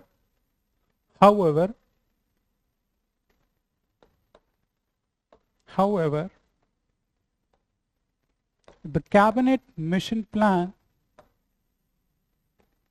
failed to meet its objectives. Right? तो introduction में prominently we have mention एक factual input की यहाँ पे जो है cabinet mission plan जो है प्रोमिनेंटली 1946 में एस्टैब्लिश किया गया था और इसका कोर पर्पस था नेगोशिएट करना, क्या, transfer of power to united India. United India का यहाँ की टर्म जो है मेंशन किया गया है, यानी कि कैबिनेट मिशन प्लान जो है पार्टीशन ऑफ इंडिया के अगेंस्ट में थे। इनका कोर पर्पस था transfer of power to united India. और ये चीज भी ध्यान रखना कि इंडिया की जो रिलीजियस और कल्चरल डाइवर्सिटी है वो प्रोमिनेंटली प्रिजर्व रहे, इंटैक्ट रहे, that is ensuring unity and integrity. तो कैबिनेट मिशन प्लान जो है अपने इंटेंशन में क्वाइट एश्योर्ड थे कि इंडिया की यूनिटी हैम्पर ना हो, जो उसकी रिलीजियस कल्चरल डाइवर्सिटी है वो इंश्योर रहे, इसीलिए यूनाइटेड इंडिया जो है एनविजन किया। लेकिन इन द एंड ये जो है कैबिनेट मिशन प्लान जो है मिजरेबली जो है फेल हो जाता है। राइट, मिजरेबली फेल हो जाता है। कंक्लूजन पार्ट में इस क्वेश्चन के इंट्रोडक्शन पार्ट में we can begin this statement कि कैबिनेट मिशन प्लान जो है कैबिनेट मिशन प्लान जो है प्रोमिनेंटली स्टैब्लिश किया गया था ट्रांसफर ऑफ पावर को नेगोशिएट करने में, प्रोमिनेंटली इंटेंड कर रहा था एक यूनाइटेड इंडिया। और ये सारे टर्म्स को जो हम ब्रॉडली अपने बॉडी ऑफ द आंसर में जो अभी डिकोड करेंगे। नाउ ये तो इंट्रोडक्शन की बात हुई। प्रोमिनेंट जो है हम जो अपने पॉइंट्स को यहाँ पे आर्ग्यूमेंट में रखेंगे उससे पहले हमें ये समझने की जरूरत है कि कैबिनेट मिशन प्लान के जो प्रोमिनेंट फीचर्स थे वो क्या थे। राइट, वो फीचर्स क्या थे, तभी जो हम इस पे आर्गुमेंट बिल्ड कर सकते हैं अपने क्वेश्चंस के both against and in the favour of this statement. Cabinet mission plan as you know कि 1946 में एस्टैब्लिश किया गया था। एंड कैबिनेट मिशन प्लान जब इंडिया में आया तो उसने जो है कैबिनेट मिशन प्लान ने was totally against the partition of India, India के पार्टीशन के अगेंस्ट में था। एज यू नो कि मुस्लिम लीग की जो डिमांड थी कि एक separate state that is Pakistan का क्रिएशन किया जाना चाहिए, लेकिन इसके अगेंस्ट में कैबिनेट मिशन प्लान था। Cabinet mission plan in turn जो है एक यूनाइटेड इंडिया को एनविजन कर रहा था। और ये जो यूनाइटेड इंडिया का जो पॉलिटिकल सेटअप जो कैबिनेट मिशन प्लान ने जो एनविजन किया था वो एक फेडरल सेटअप था कि एक फेडरल सेटअप पे जो है ये इंडिपेंडेंट इंडिया जो है एस्टैब्लिश होगा। और इस फेडरल सेटअप को फर्दर फ्रेगमेंट करके part A, part B and part C में जो है डिवाइड किया गया था। पार्ट ए वो रीजन्स होंगे जो हिंदू मेजोरिटी का, just for example Madras and Bombay. Part B जो है, part B of Indian territory जो है मुस्लिम मेजोरिटी के वो स्टेट होंगे जो north western part of the Indian territory में है। एंड सब्सटैंशली जो पार्ट सी होगा वो मुस्लिम मेजोरिटी होगा eastern part of the India में। तो ऐसे 3 पार्ट में जो है प्रोमिनेंटली जो है इंडियन टेरिटरीज को डिवाइड किया जाएगा, और जो इंडियन फेडरेशन है उसको फर्दर जो है यूनियन और प्रोविंसेस में जो है डिस्ट्रीब्यूट किया जाएगा। तो ये कुछ कैबिनेट मिशन के फीचर्स थे। प्रोमिनेंटली जो पॉलिटी और ज्योग्राफी को इंटैक्ट करने के लिए, यूनिफाई करने के लिए जो है इंटेंट कर रहे थे। बियॉन्ड दैट एज डिस्कस की पार्टीशन के टोटली अगेंस्ट में थी। एंड कैबिनेट मिशन प्लान ने जो है प्रोमिनेंटली इंटरिम गवर्नमेंट के एस्टैब्लिशमेंट के लिए फीचर्स रखे। एंड सब्सटैंशली जो इंपॉर्टेंट पॉइंट था, एक कॉन्स्टिट्यूएंट असेंबली का भी एस्टैब्लिशमेंट हो, वो कैबिनेट मिशन प्लान जो है प्रोमिनेंटली इंटेंट कर रहा था। तो ये कुछ 4-5 प्रोमिनेंट फीचर्स हैं जिन पे हम इस क्वेश्चन के जो है अब बॉडी ऑफ द आर्गुमेंट को रखेंगे, राइट। तो सबसे पहला जो है जो हमसे ओपिनियन मांग रहा है, substantiate with argument whether cabinet mission plan was a missed opportunity to forge unity amid diversity. यानी कि कैबिनेट मिशन प्लान जो अपने पर्पस में सक्सेसफुली एक मिस्ड अपॉर्चुनिटी। तो इस फेवर में सबसे पहले हम अपने क्वेश्चन के आंसर को सबसे पहले जो बॉडी ऑफ द आंसर में एड्रेस करेंगे। तो we can write an heading over here, in favour with argument, in favor with the argument कि yes, the cabinet mission plan जो है miserably failed to ensure unity and integrity in India. It was a last chance, just because this plan failed to create a political consensus against whom? Among Muslim League, जो कि एक important political faction था, and substantially Indian National Congress. How it failed? So we can write the demand of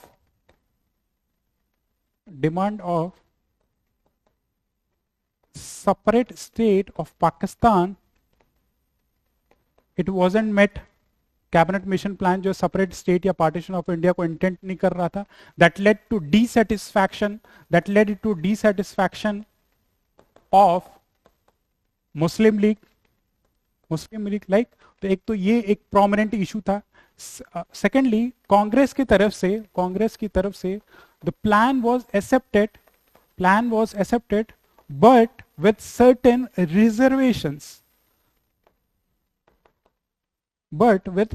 reservations, जो कि एक prominent political deadlock जैसी situation create करती कि मुस्लिम लीग जो है प्रोमिनेंटली इस कैबिनेट मिशन प्लान को एक्सेप्ट नहीं करती है, because separate state of Pakistan को जो है यहाँ पे कैबिनेट मिशन प्लान जो है प्रोमिनेंट रिकॉग्नाइज नहीं करती है। तो एक पॉलिटिकल कंसेंसस नहीं यहाँ पे डेवलप होता है। Substantially we talked about कि जो मैकेनिज्म कैबिनेट मिशन प्लान जो इंटेंड कर रही थी, mechanism was tough and difficult to understand. Just we discuss Indian territories को जो है part A, part B and part C में कैटेगराइज किया गया था, राइट। पार्ट ए जो थे वो प्रोमिनेंटली एज डिस्कस कि हिंदू मेजॉरिटी थे, just for example Bombay and Madras. Part B जो है मुस्लिम मेजॉरिटी एरियाज थे in the north western part of India. And part C भी मुस्लिम मेजॉरिटी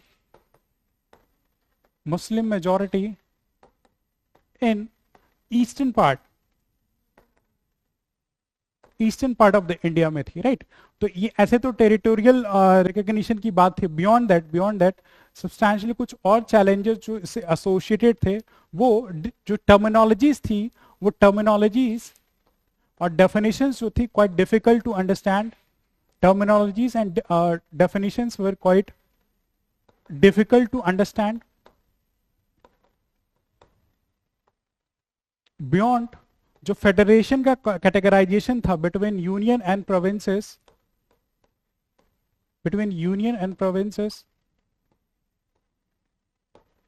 ये भी क्वाइट इजियर टू अंडरस्टैंड नहीं था, राइट. इजियर टू अंडरस्टैंड नहीं था, जो कि फर्दर जो है कॉम्प्लिकेट करता है एंड एक डिफिकल्ट सिचुएशन क्रिएट करता है, राइट. तो प्रोमिनेंट इंडियन सिनेरियो के हिसाब से एक ओवर कॉम्प्लिकेटेड स्ट्रक्चर जो कहीं ना कहीं प्रोमिनेंट रिस्पॉन्सिबल है इस कैबिनेट मिशन के प्लान के जो है फेलियर के लिए. सब्सटैंशियली कुछ और पॉइंट्स अगर हम यहाँ पे मेंशन करें, कुछ और points, just for example this plan led to development of mistrust and unity. हर एक इंडिविजुअल या हर एक पॉलिटिकल डिग्निटरीज की अपनी पॉलिटिकल एम्बिशंस थी, लेकिन प्लान अपने आप में इतना वेग था या इतना क्लियरली डिफाइंड नहीं था that led to development of mistrust. की हो सकता है कि एक इंडिविजुअल अपने इंटरेस्ट या एक पॉलिटिकल एंटिटी अपने इंटरेस्ट को लूज करे. तो ये भी एक प्रोमिनेंट रीजन था जिसकी वजह से कैबिनेट मिशन प्लान जो प्रोमिनेंटली फेल किया. And substantially it also served as a fuelling factor of development of communal riot. Just for example कि जो पार्टीशन ऑफ इंडिया को जो है प्रोमिनेंटली एक्सेप्ट नहीं किया गया था इस प्लान में, इसके वजह से प्रोमिनेंटली जो मुस्लिम लीग थी इसने direct action on 16th of August जो अनाउंस कर दिया था, that led to riots in communal riots in many part of the India. तो कम्युनल रियॉट भी क्वाइट लीडिंग फैक्टर था, कम्युनल रियॉट भी एक लीडिंग फैक्टर था रिगार्डिंग फेलियर ऑफ दिस जो है cabinet mission plan. And further जो है ये कम्युनल पॉलिटिक्स को जो धीरे धीरे जो है और फ्यूल कर रहा है और जन्म दे रहा है. तो ब्रॉडली ये 3-4 आर्गुमेंट जो है अगर हम इस फेवर में लिखना चाहें कि ये जो कैबिनेट मिशन प्लान जो है एक लास्ट अपॉर्चुनिटी थी जो कि इंडिया में unity and integrity along with diversity को प्रिजर्व रख सके. तो ये सारे पॉइंट्स हम यहाँ पे मेंशन कर सकते हैं, राइट, मेंशन कर सकते हैं. वहीं पे अगर हम इन फेवर यहाँ पे आर्गुमेंट दिया and second part of the answer में हम यहाँ पे अगेंस्ट द आर्गुमेंट अपनी हेडिंग रखेंगे, क्या पॉइंट्स इसके अगेंस्ट में थे, स्टेटमेंट के अगेंस्ट में थे. So we can write certain points against the argument.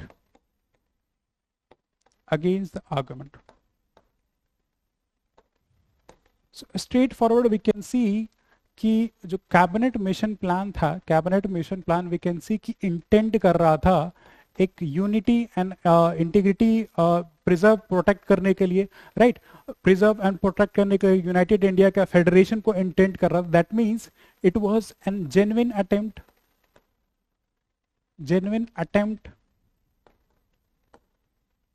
Eight preserving unity, right, एक जेन्युइन अटेम्प्ट था. तो we can write कि although the plan intended for a united India, however its execution failed, proper execution नहीं हो सका, its execution failed. Substantially Muslim League along with the Indian National Congress सबके अपने individual political aspirations थे, individual political aspirations.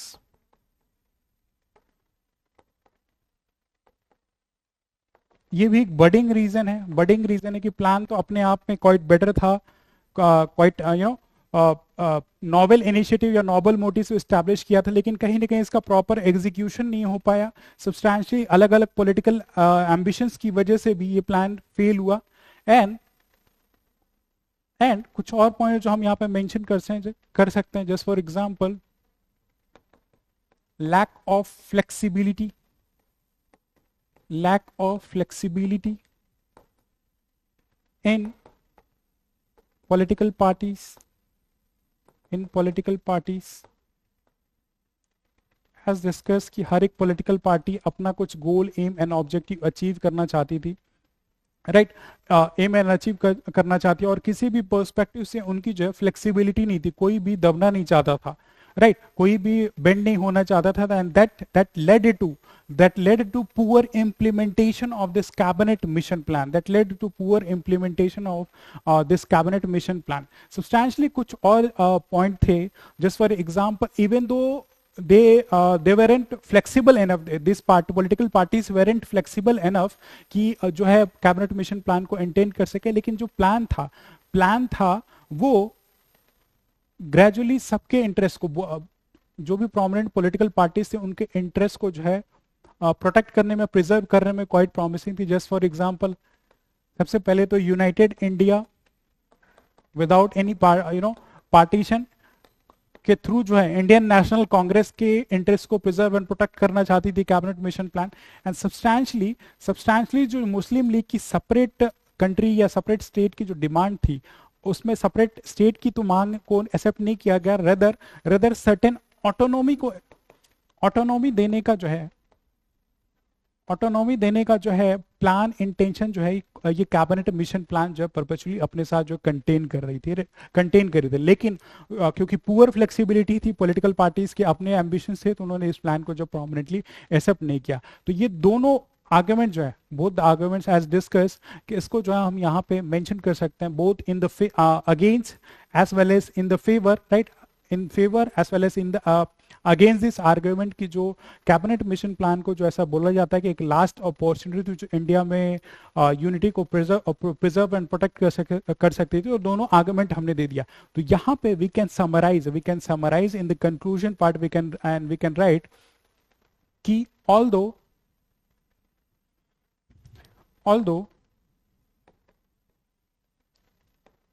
the cabinet mission plan intended to protect or preserve the unity of India, however its poor execution and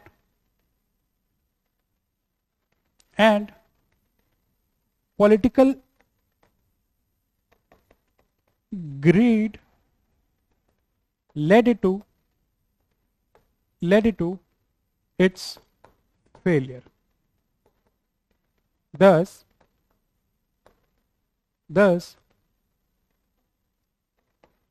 it won't be right to say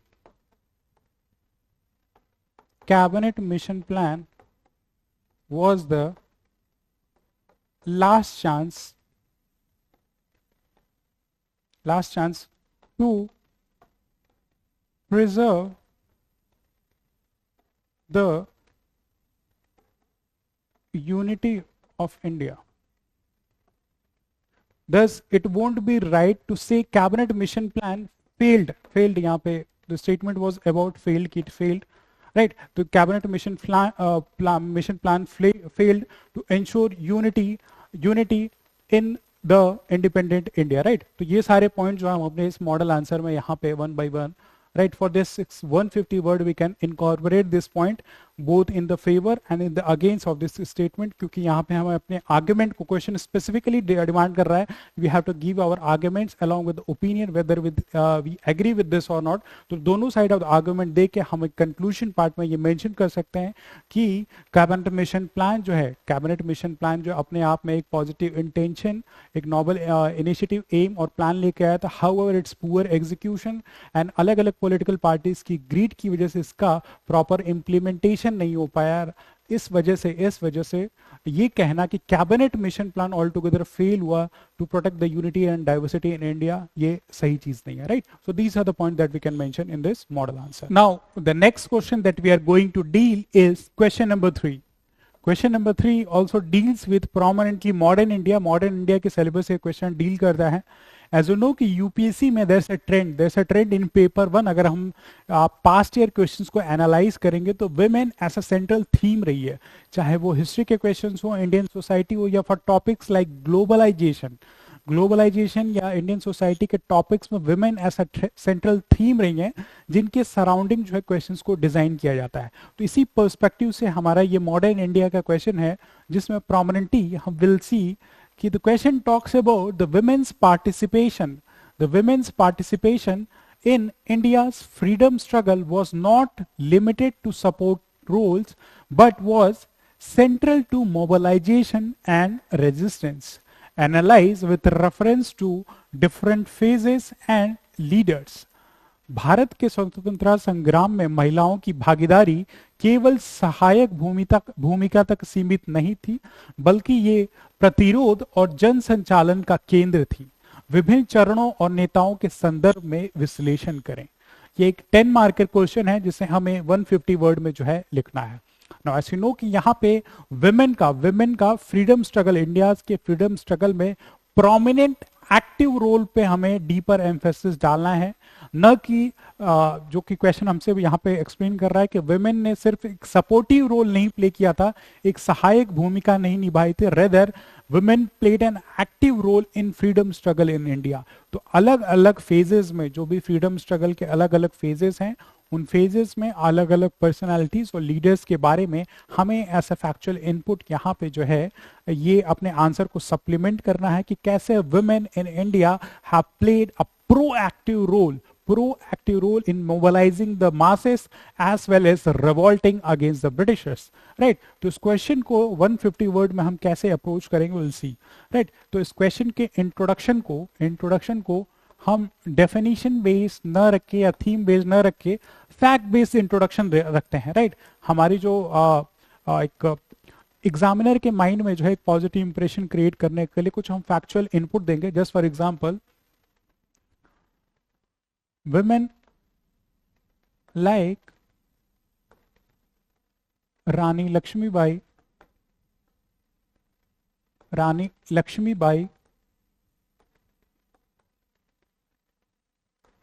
Sarojini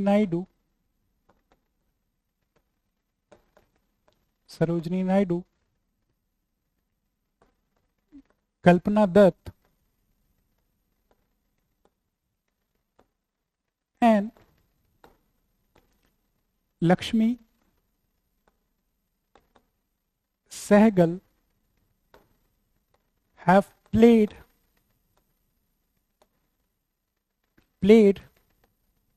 an important role in revolting, mobilization, political consciousness, as well as militant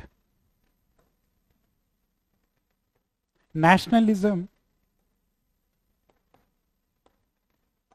in India's freedom struggle.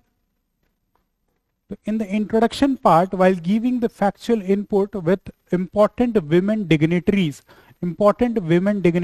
like Rani Lakshmibai, and what did Rani Lakshmibai did? Rani Lakshmibai revolted against the Britishers, prominent revolt किया था against doctrine of lapse, right? In Jhansi, substantially Sarojini Naidu जी ने जो है political mobilization किया, political awareness हमारे Indian society, Indian masses में लोगों को लिए generate की, right? Militant nationalism, just for example, ladies like Kalpana Dutt जो है बंगाल में जो है militant nationalism की एक proactive role play किया था, right? Proactive role play किया था. इंडियन नेशनल आईएनए का जो फॉर्मेशन सुभाष चंद्र बोस जी ने जिसमें इंपॉर्टेंट रोल किया था, उसकी एक इंपॉर्टेंट मेंबर थी लक्ष्मी सहगल, जो रानी लक्ष्मी बाई रेजिमेंट को लीड करती थी। तो लक्ष्मी सहगल जी ने जो है एक important role in the organise form of militant nationalism through INA जो है एक्टिव रोल प्ले किया था, राइट। तो ये लेडीज, ये वुमेन जो है इंडियन फ्रीडम स्ट्रगल में प्रोमिनेंटली वी कैन सी कि अलग अलग रोल में in the political space as well as straightforward revolting against the Britishers, as well as in the form of militant nationalism across different domains जो है India के freedom struggle में prominently these ladies, these women have played an important and proactive role. तो introduction part में ही through this factual inputs we can begin our introduction that displays कि women in India have particularly played an important as well as proactive role across different methodology with the common goal, that is working या fighting against the Britishers for the independence of India, right. तो जो हमसे यहाँ question demand कर रहा है कि हमें जो है एनालाइज करना है इस स्टेटमेंट को कि वुमेन ने जो है एक्टिव रोल प्ले किया, न कि सिर्फ सपोर्टिव रोल प्ले किया है अगेंस्ट ब्रिटिशर्स, राइट। तो इंट्रोडक्शन पार्ट में हम ऐसे अपने क्वेश्चन के इंट्रोडक्शन को बिगिन कर सकते हैं। नाउ स्ट्रेट फॉरवर्ड अब हम आते हैं अपने क्वेश्चन के मेन सब पार्ट पे, proactive role of women, proactive role of women in different phases of freedom struggle, right। straight forward हम आएंगे heading पे and we can give an heading pre 1857 to 1857 जो इंपॉर्टेंट वुमेन डिग्निटरीज थी। Just for example as discuss की सबसे पहला example जो 1857 revolt और 1857 में जो है हम रानी लक्ष्मीबाई के बारे में बोल सकते हैं। Rani Lakshmibai fought against Britishers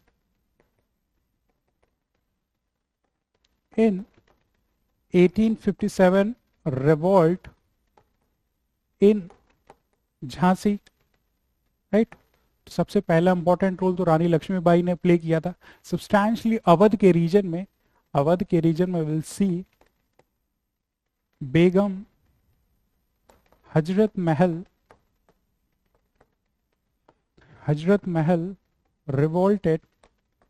revolted against Britishers in Awadh region, जो मॉडर्न डे लखनऊ का रीजन है उत्तर प्रदेश में, यूपी में प्रोमिनेंटली, उसमें जो है बेगम हजरत महल ने जो है प्रोमिनेंटली जो है रिवोल्ट किया था। झांसी में रानी लक्ष्मीबाई ने जो है एक्टिवली जो है 1857 के रिवोल्ट में जो है ओपनली जो है ब्रिटिशर्स के अगेंस्ट में जो है मोर्चा खोला था। दैट डिस्प्लेस कि first war of Indian independence में women like this have played an proactive role in mobilizing the masses as well as revolting against the Britishers. वहीं 1857 रिवोल्ट के बाद अगर हम नेक्स्ट फेज देखेंगे just for example 1885 till 1915, that is Mahatma Gandhi के आने से पहले, एंड इसको प्रोमिनेंटली जो है मॉडरेट फेज में कैटेगराइज करते हैं। मॉडरेट फेज में during this time period important women leaders like Ramabai, important leaders like Ramabai did active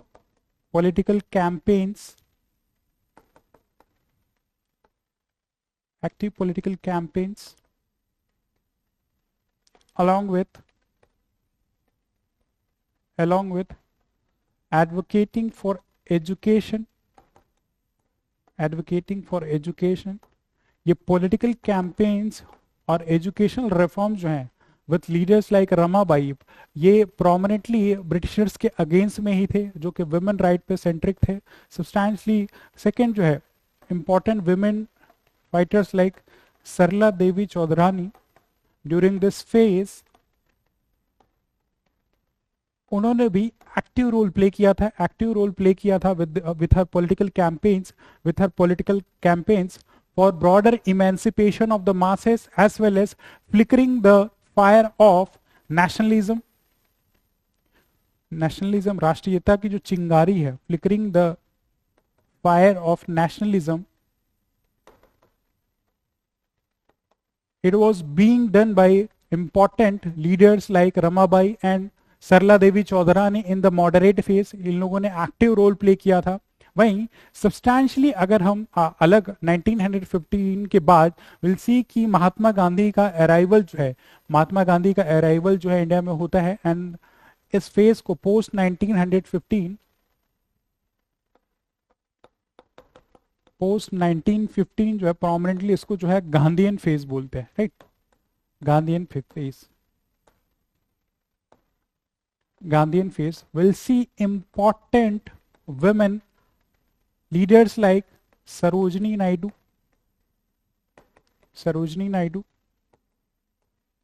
right?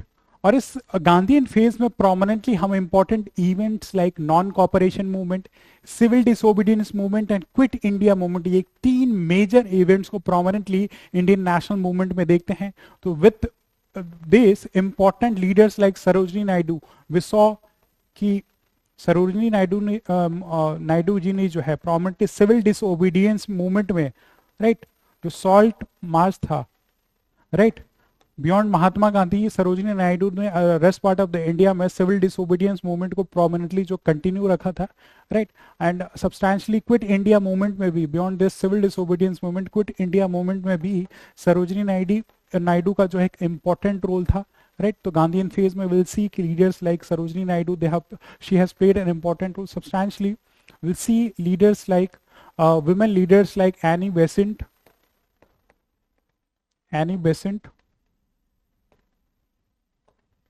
right? What she did, established, or for that matter establishment तो home rule theosophical या home rule league movement in India में जो है prominently home rule league movement जो है India में for complete independence, Swaraj का जो वो था मोटो था, वो प्रोमिनेंटली एनी बेसेंट ऐसा वुमेन जो हम देखेंगे कि इनका एक इंपॉर्टेंट रोल था अगेंस्ट ब्रिटिशर्स। तो एनी बेसेंट ने एक इंपॉर्टेंट रोल प्ले किया था। बियॉन्ड दैट कुछ और important leader, just for example north eastern part of the India में हम देखेंगे इंपॉर्टेंट लीडर्स इन मणिपुर में, जैसे रानी गैदरनेलू है मणिपुर में, right, north eastern part of the India में।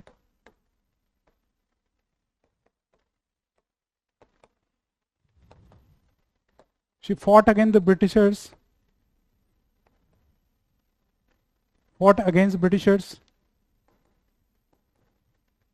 prominently in Manipur, or for that matter north eastern part of the India,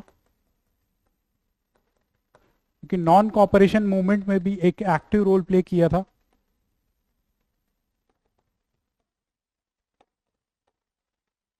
right, non cooperation movement पे substantially और पॉलिटिकल अवेयरनेस या कंप्लीट इंडिपेंडेंस की demand के लिए will see women leaders like madam Bhikaji कामा,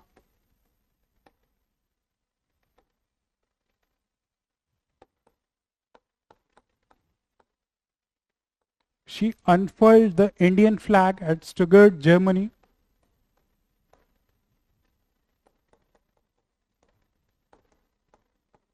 जो कि Britishers की हेगमनी को डायरेक्टली चैलेंज कर रहा था, राइट। तो madam Bhikaji Cama, she was among the active ladies, active women जो कि prominently against Britishers atrocities, internationally जो है mass mobilisation along with Britishers की पॉलिसीज और इनकी एट्रोसिटीज को across the world with reasons in Europe like Germany जो एक्सपोज करने में क्वाइट इंपॉर्टेंट रोल प्ले किया था। Will see further women dignitaries like Aruna Ashraf Ali,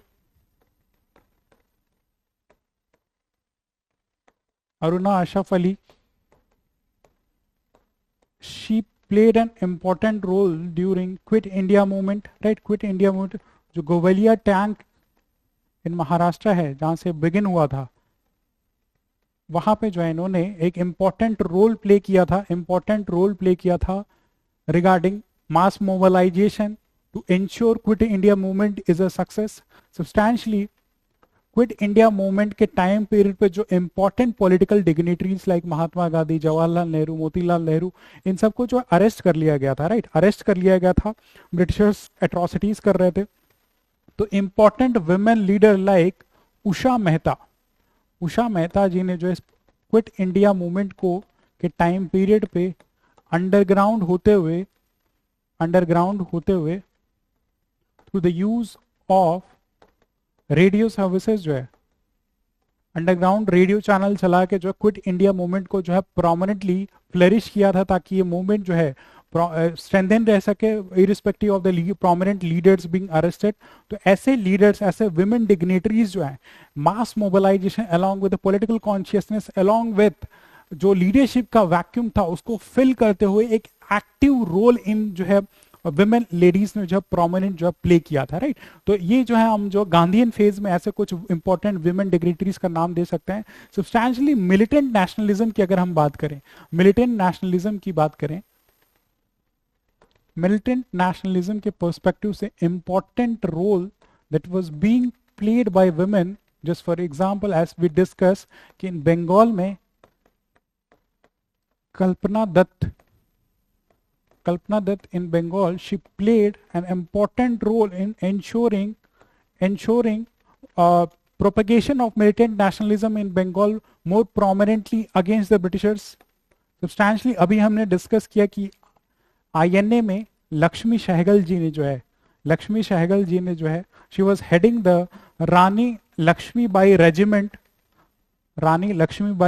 regiment of INA, जो कि ऑन मास लेवल फंक्शन कर रहा था ब्रिटिशर्स को इंडिया में ऑल टुगेदर इनको जो है खदेड़ के भगा देने का, राइट। तो लक्ष्मी सहगल जी ने जो है एक इंपॉर्टेंट ऐसे वुमेन डिग्नेटरी थे जिन्होंने इंपॉर्टेंट रोल प्ले किया है for the Indian national movement. तो ये कुछ पॉइंट जो है हम डिफरेंट फेजेस में, जस्ट फॉर एग्जांपल जैसे हमने मिलिटेंट नेशनलिज्म की बात की, गांधीयन फेज की बात की, राइट, गांधीयन फेज के टाइम उससे पहले जो मॉडरेट फेज की बात की, एंड 1857 के टाइम पीरियड पे जो भी वुमेन डिग्नेटरीज थी इनके बारे में हमने यहाँ पे विद फैक्चुअल इनपुट मेंशन किया है कि ये वुमेन डिग्नेटरीज जो है across India different part of the India में जो प्रोमिनेंट एक एक्टिव रोल, एक प्रो एक्टिव रोल प्ले किया है, न कि सिर्फ सपोर्टिव रोल, जो कि ये सप्लीमेंट करता है कि women were important and integral part of freedom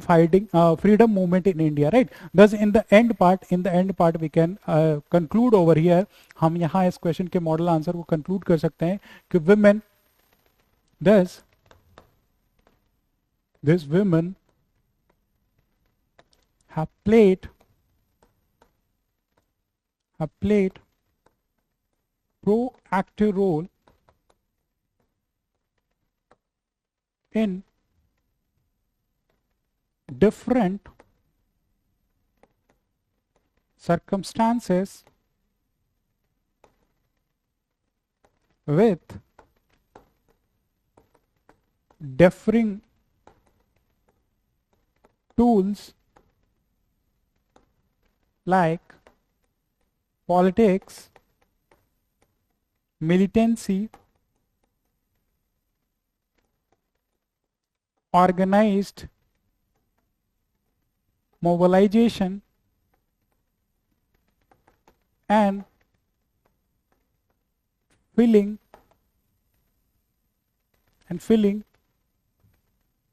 the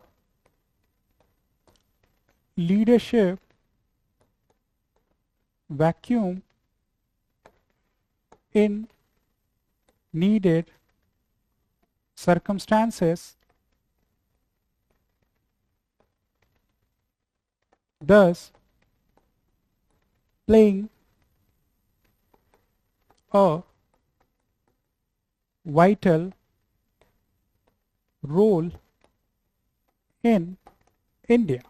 right. तो ऐसे हम आप इस मॉडल आंसर को जो है कंक्लूड कर सकते हैं कि वुमेन ने जो है, वुमेन इन इंडिया जो है, they have played an active role, बहुत ही एक्टिव रोल उन्होंने प्ले किया, और with using the different tools like politics का यूज किया, मिलिटेंसी का यूज किया, organise mobilisation of the masses का यूज किया, right. And at times of need जो है, जो भी लीडरशिप वैक्यूम थी, जो भी लीडरशिप वैक्यूम जो क्रिएट हुई थी with the arrest of important political dignitaries, important leaders, उसको एट अ सुटेबल टाइम जो है एड्रेस करने के लिए, उसको फिल करने के लिए women have played an active role, and thus it ensures कि वुमेन का जो रोल है इंडियन फ्रीडम स्ट्रगल में, वो एक प्रो एक्टिव रोल रहा है, न कि सिर्फ एक supportive role. So with this we can conclude the model answer of this question. So the next question that we are going to deal is related to Indian society and more prominently globalization. Syllabus में, UPSC mains के syllabus में specifically globalisation term जो है mention है, उसी पे premise ये question है। Every now and then globalisation के थीम पे जो है ब्रॉडर क्वेश्चंस आते हैं। इनिशियल जो है ग्लोबलाइजेशन के पॉजिटिव इफेक्ट के बारे में usually questions have come. Now negative dimension से, ग्लोबलाइजेशन के जो नेगेटिव डायमेंशंस हैं या जो क्रिटिकल एनालिसिस ग्लोबलाइजेशन का है, उसके पर्सपेक्टिव से ऑफर रीसेंट जो है यूपीएससी मेंस में क्वेश्चंस के आने की टेंडेंसीज जो है इंक्रीज हुई है। उसी पर्सपेक्टिव से एक क्वेश्चन जो आज हम डिस्कस करेंगे। The question talks about globalisation has widened inequality in Indian society. वैश्वीकरण ने भारत समाज में असमानता की खाई को और चौड़ा किया है। Discuss with reference to rural, urban, digital and class based division. ग्रामीण, शहरी, डिजिटल एवं वर्ग आधारित विभाजन के संदर्भ में चर्चा कीजिए। ये 150 वर्ड का क्वेश्चन है, जिसको फॉर ए 10 मार्कर हमें जो है इस क्वेश्चन को जो है लिखना है। नाउ ग्लोबलाइजेशन के हमने बेनिफिट तो देखे कि globalisation is defined as interconnectedness of the world. World का जो है ग्रेटर इंटरकनेक्टेडनेस है, जिसके वजह से जो गुड्स एंड सर्विसेज का जो मूवमेंट अक्रॉस द वर्ल्ड है वो फ्री एंड फ्लो है without any barrier, right. That means greater economic growth along with increased integration across the world, यही ग्लोबलाइजेशन बोला गया है। यानी कि मोर and more interconnectedness along with flaccidity of the world, right. तो ग्लोबलाइजेशन की वजह से प्रोमिनेंटली जो है इंडिया में या across the world greater economic growth देखने को मिला है। लोगों की इंटरकनेक्टेडनेस along with जो इंटीग्रेशन है वो परपेचुअली इंक्रीज हुई है।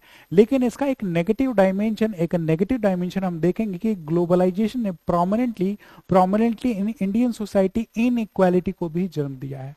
और ये इनइक्वालिटी हमें इस क्वेश्चन में यहाँ पे 3 डायमेंशन पे मेंशन करना है। सबसे पहला कि रूरल अर्बन एरियाज में कैसे ग्लोबलाइजेशन ने इनइक्वालिटी क्रिएट किया है। सब्सटैंशली सेकेंड पार्ट में हमें यहाँ पे जो है ग्लोबलाइजेशन कैसे डिजिटल डिवाइड या डिजिटल इनइक्वालिटी जो है इंश्योर करता है, या इसकी वजह से ये डिजिटल डिवाइड क्रिएट हुआ है, ये हमें मेंशन करना है।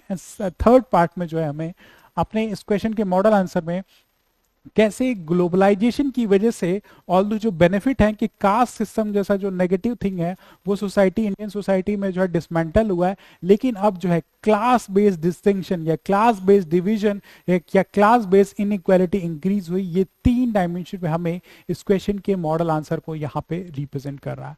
नाउ ये इंडियन सोसाइटी का क्वेश्चन है, तो हम बहुत ही जेनेरिक पॉइंट्स यहाँ नहीं लिख सकते, although an number of points हम यहाँ मेंशन कर सकते हैं, but we need to use जो है यहाँ पे जो है ऐसे क्वेश्चंस में प्रोमिनेंटली हमें जो है रिलेवेंट फैक्ट एंड डेटा का यूज करना क्वाइट इंपॉर्टेंट हो जाता है। जो भी हम अपनी बात कह रहे हैं, एक value added data in fact अगर हम यूज करें अपनी बात को कम्युनिकेट करने के लिए, तो we can fetch good marks over questions like this in our Indian society वाला सेगमेंट, राइट। तो इस क्वेश्चन को हम एड्रेस अगर करेंगे तो एक तो सबसे पहले थीमेटिक या डेफिनेशन बेस्ड अप्रोच में यहाँ इस क्वेश्चन के इंट्रोडक्शन को हम स्ट्रेट फॉरवर्ड ग्लोबलाइजेशन को डिफाइन करते हुए यही मेंशन कर सकते हैं कि globalisation is defined as greater interconnectedness of the world leading to free flow of goods and services, leading to prominent economic growth as well as integration across the world। ये definition देख के हम globalisation को define कर सकते हैं, लेकिन इतना सूटेबल नहीं लग रहा है, राइट, क्योंकि क्वेश्चन यहाँ नेगेटिव डायमेंशन में है कि ग्लोबलाइजेशन इनइक्वालिटी को कैसे इंश्योर कर सकता है, ग्लोबलाइजेशन ने कैसे जो है इनइक्वालिटी को जो है इंडियन सोसाइटी में प्रोमिनेंटली वाइडन किया है। तो यहाँ पे हम थोड़े इस क्वेश्चन की थीम के प्रेमाइस पे कुछ फैक्ट बेस्ड डेटा बेस्ड जो इंट्रोडक्शन अगर इन्फ्यूज करें तो क्वाइट वेल एंड गुड होगा। Just for example if we substantiate our data, for example अगर हम इस क्वेश्चन के इंट्रोडक्शन को इंट्रोड्यूस करें, we can ensure globalization has ensured rise in per capita income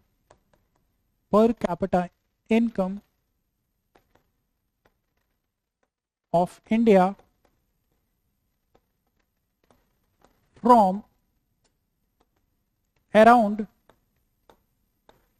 $300 in 1991 to around $2,400 in 2023-24.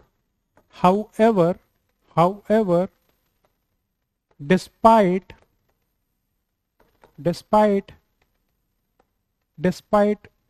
economic growth, Oxfam report quotes India's top 1% of population owns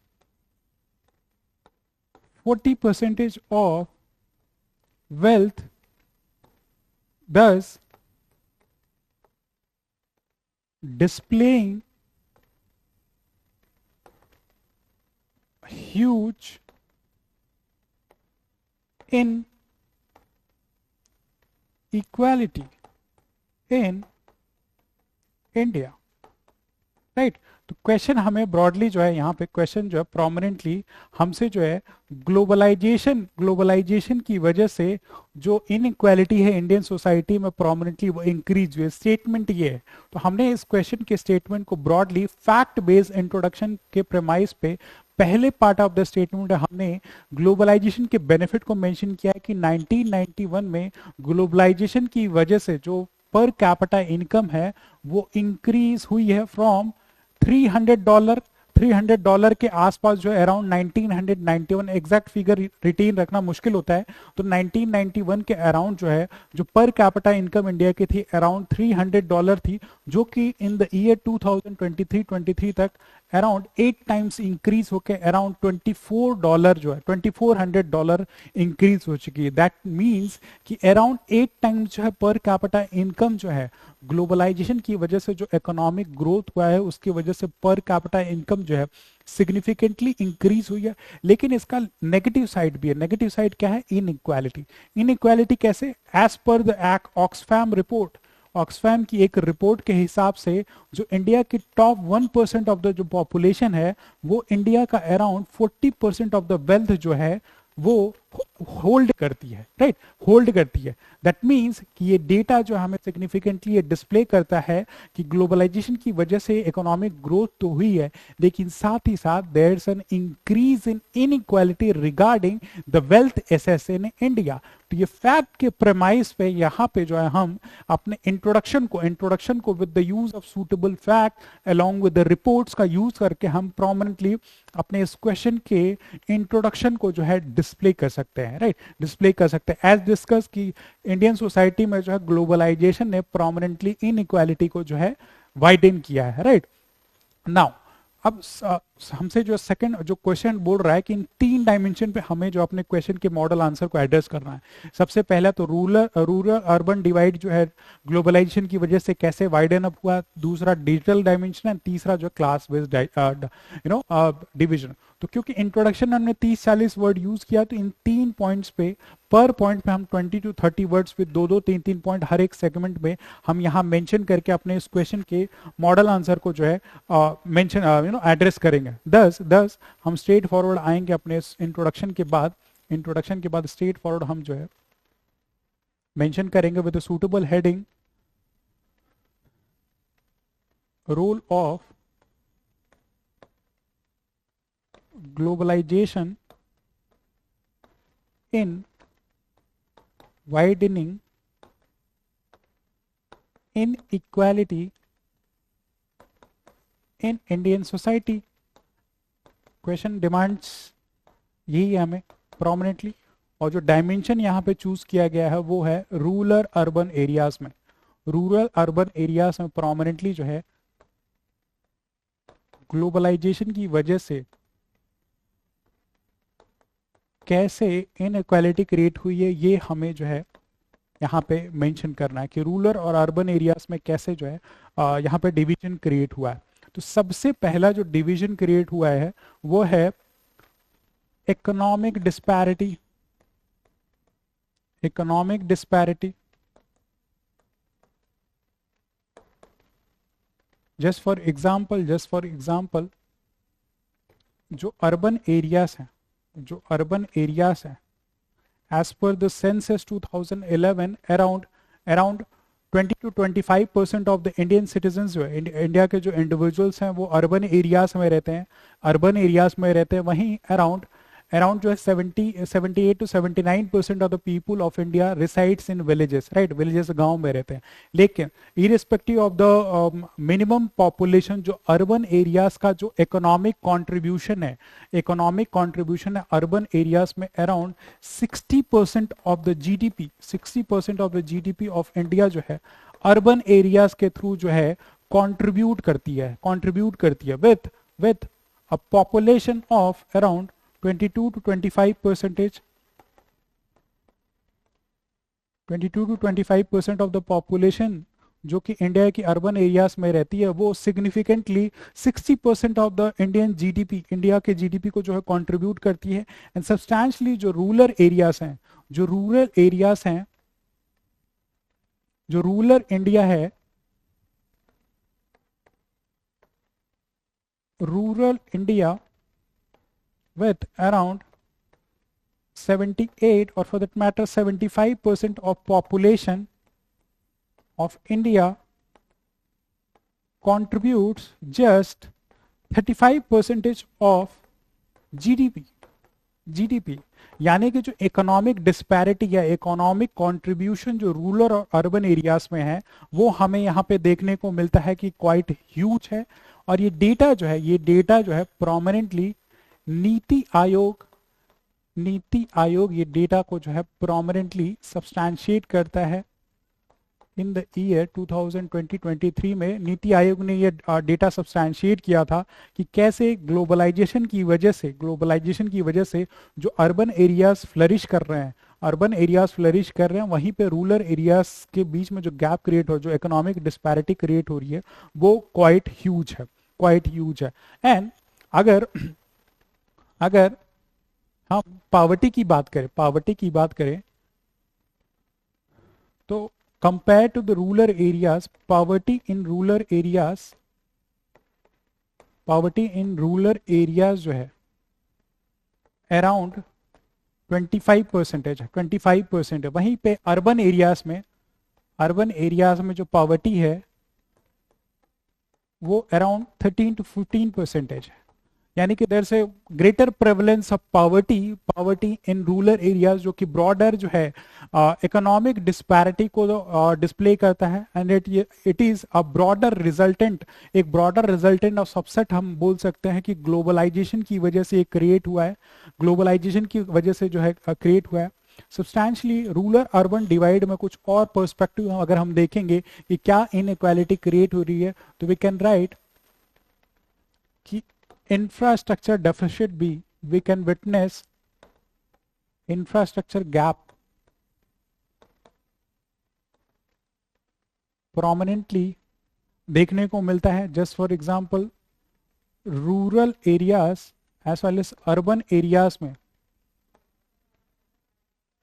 बार बार हम population के data substantiate करेंगे कि although urban areas में एक fraction of या quarter of the population reside करती है as compare to the rural areas, लेकिन अगर हॉस्पिटल्स की बात की जाए या मेडिकल फैसिलिटीज की बात की जाए एज एन इंफ्रास्ट्रक्चर गैप, तो 70% ऑफ द बेड्स, 70% ऑफ जो हॉस्पिटल बेड्स हैं वो अर्बन एरियाज में, विथ 70% ऑफ हॉस्पिटल बेड्स.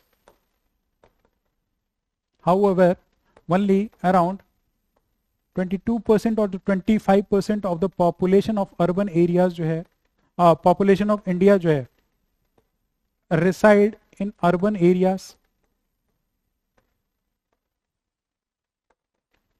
तो एक सिग्निफिकेंट गैप दिख रहा है कि यहाँ पे more than 70% of the population जो है, more than 70% of the population जो है रूरल एरियाज में रिसाइड करती है. बट जो हेल्थ फैसिलिटी है वो क्वाइट मिनिस्क्यूल है, क्वाइट पुअर है.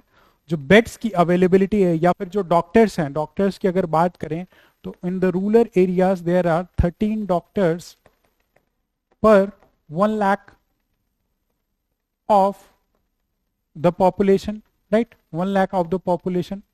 वहीं पे अर्बन एरियाज में around 42 doctors per 1 lakh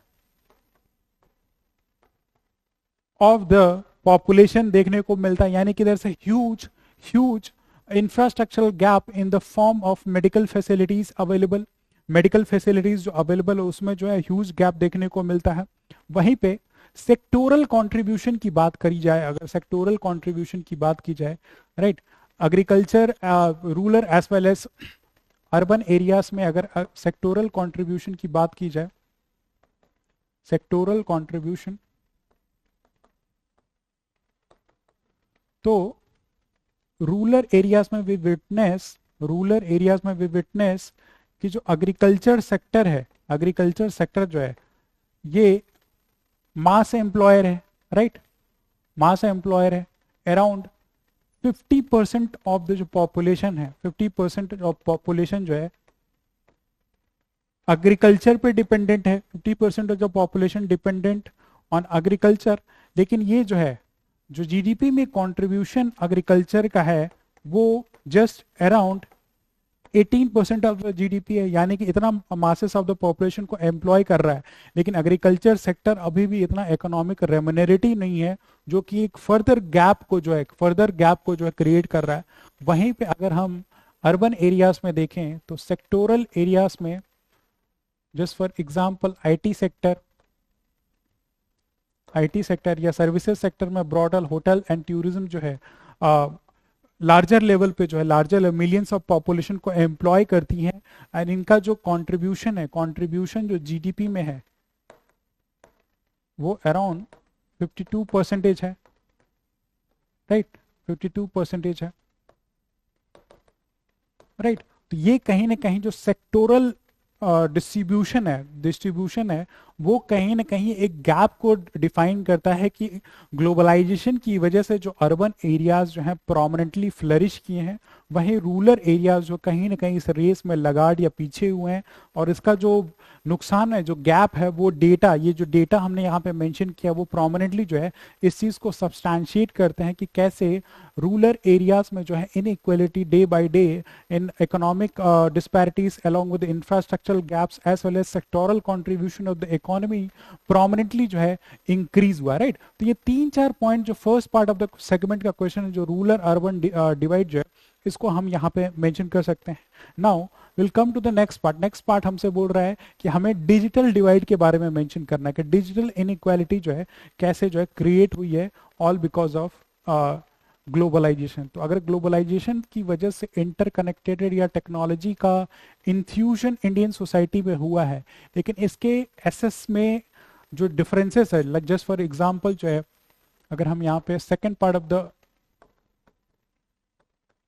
question का जो सेगमेंट है डिजिटल इनइक्वालिटी, इसमें अगर हम मेंशन करें तो गैप इन एजुकेशन एसेस और for that matter quality education, gap in education access किस वजह से? पुअर डिजिटल लिटरेसी की वजह से, पुअर डिजिटल लिटरेसी की वजह से, पुअर डिजिटल लिटरेसी की वजह से जो भी डिजिटल सर्विसेज या डिजिटल एजुकेशन प्रोवाइड की जा रही उसमें एक ह्यूज गैप देखने को मिलता है, ह्यूज गैप देखने को मिलता है। जस्ट फॉर एग्जांपल, अगर हम स्ट्रेट फॉरवर्ड यहाँ पे डिजिटल इनइक्वालिटी के पर्सपेक्टिव से रूरल और अर्बन एरियाज का अगर कंपैरिजन करें, रूरल और अर्बन एरियाज का अगर कंपैरिजन करें तो around 25% of population of rural areas जो है डिजिटली लिटरेट है, राइट, डिजिटली लिटरेट है, right, as compare to the urban areas. Urban areas की अगर हम बात करेंगे रिगार्डिंग डिजिटल लिटरेसी, तो अर्बन एरियाज में जो डिजिटल लिटरेसी है इंडिया में वो 67% ऑफ द पॉपुलेशन जो है, राइट, 67% ऑफ द पॉपुलेशन जो है डिजिटली लिटरेट है। यानी कि डिजिटल लिटरेसी की वजह से जो फाउंडेशनल चीजें हैं, सर्विसेज की अवेलेबिलिटी, एजुकेशन, हेल्थ, जो कि डिजिटल इंफ्रास्ट्रक्चर पर डिपेंडेंट है, एक ह्यूज ग्रैप कहीं ना कहीं इनइक्वालिटी के फॉर्म में जो है क्रिएट करता है। वहीं पे सब्सटैंशली जो डिजिटल इंफ्रास्ट्रक्चर है प्रोमिनेंटली इंटरनेट पे डिपेंडेंट है।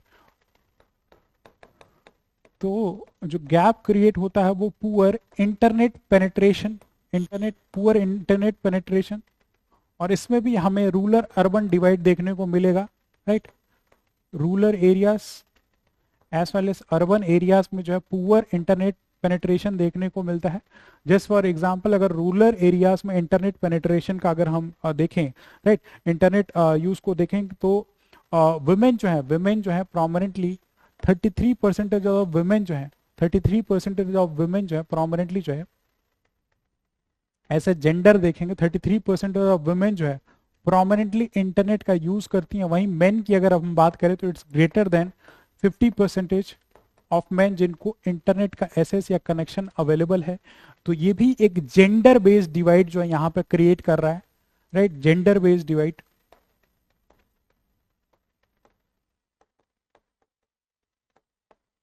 जो कि एक प्रोमिनेंट फैक्टर है इनइक्वालिटी को फर्दर जो है एनहेंस करने के लिए।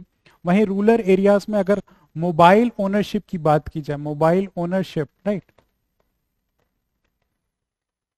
डिजिटली आजकल सारी चीजें, जनधन, आधार, मोबाइल, जैम डायरेक्टरी, सारी सर्विसेज जो है मोबाइल बेस्ड हो चुकी हैं। तो मोबाइल ओनरशिप की अगर बात की जाए तो रूरल एरियाज में अराउंड 54% ऑफ द पॉपुलेशन के पास जो है मोबाइल की ओनरशिप है। वहीं पे अर्बन एरियाज की अगर हम बात करेंगे तो अर्बन एरियाज में अराउंड 73% ऑफ द पॉपुलेशन जो है 73% ऑफ द पॉपुलेशन के पास जो है मोबाइल की ओनरशिप है। और ये सारा डेटा जो है नेशनल फैमिली हेल्थ सर्वे जो है, राइट, नेशनल फैमिली हेल्थ सर्वे जो है ऑफ अ रीसेंट जो है नेशनल फैमिली हेल्थ सर्वे 5 जो है प्रोमिनेंटली जो रूरल अर्बन एरियाज और डिजिटल डिवाइड के पर्सपेक्टिव से ये ब्रॉडली जो है यहाँ पे रिफ्लेक्ट करता है, राइट। तो ये सारे चैलेंजेस जो हैं इसके पर्सपेक्टिव से देखते हैं कि ग्लोबलाइजेशन की वजह से जो भी इनक्वालिटी इंडियन सोसाइटी में हुई है, एक तो gender disparity related to digital access, internet का पेनिट्रेशन, रूरल अर्बन गैप में जो मोबाइल का ओनरशिप है, और ये फर्दर क्योंकि ये इंफ्रास्ट्रक्चरल चैलेंज है तो इन इक्वालिटी को फर्दर जो है ये प्रमोट कर रहा है, राइट। तो ये डिजिटल डिवाइड के पर्सपेक्टिव से जो है हम यहाँ पे ये 3-4 पॉइंट्स लिख सकते हैं। नाउ जो नेक्स्ट पर्सपेक्टिव जो इस क्वेश्चन के थर्ड डायमेंशन पे जो पूछा गया है वो है क्लास बेस्ड डिवीजन।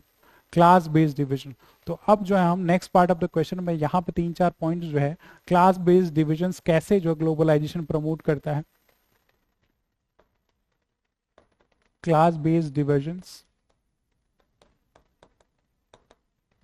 तो सबसे पहले तो जो ऑक्सफैम की जो रिपोर्ट है, right, Oxfam report quotes that top 1% holds 40% of India's wealth, यानी कि एक अलग ग्रुप क्रिएट हो रहा है जहां पे 1% टॉप 1% ऑफ जो पॉपुलेशन जो है 40% ऑफ जो इंडिया के वेल्थ को कंटेन कर रही है, वहीं टॉप 10% ऑफ जो इंडिया की पॉपुलेशन है, टॉप 10% ऑफ जो इंडिया की जो पॉपुलेशन है वो अराउंड 70% जो इनकम होल्ड करती है। दैट मीन्स एक ह्यूज गैप है। 10% ऑफ द पॉपुलेशन में जो है 70 रुपए डिस्ट्रीब्यूट हो रहे हैं, वहीं नीचे के जो पॉपुलेशन है उनमें सिर्फ 30 रुपए, यानी कि 90% of the population hold just 30 rupees. तो एक बहुत बड़ा गैप जो है बिटवीन रिच एंड पुअर के बीच में जो है, as a class based division जो है, all as an broader resultant of globalisation जो है इंडियन सोसाइटी में जो है परपेचुएट हो रहा। वहीं जॉब मार्केट की अगर बात करें तो जॉब मार्केट में जो है लेबर फोर्स फ्रेगमेंटेशन देखने को मिलता है। लेबर फोर्स फ्रेगमेंटेशन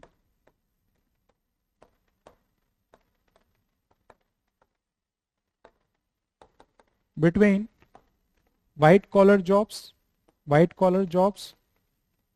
जो हाई स्किल्ड जॉब्स हैं उनको व्हाइट कॉलर जॉब्स बोलते हैं, and substantially blue collar jobs जो कि मैनुअल जॉब्स हैं।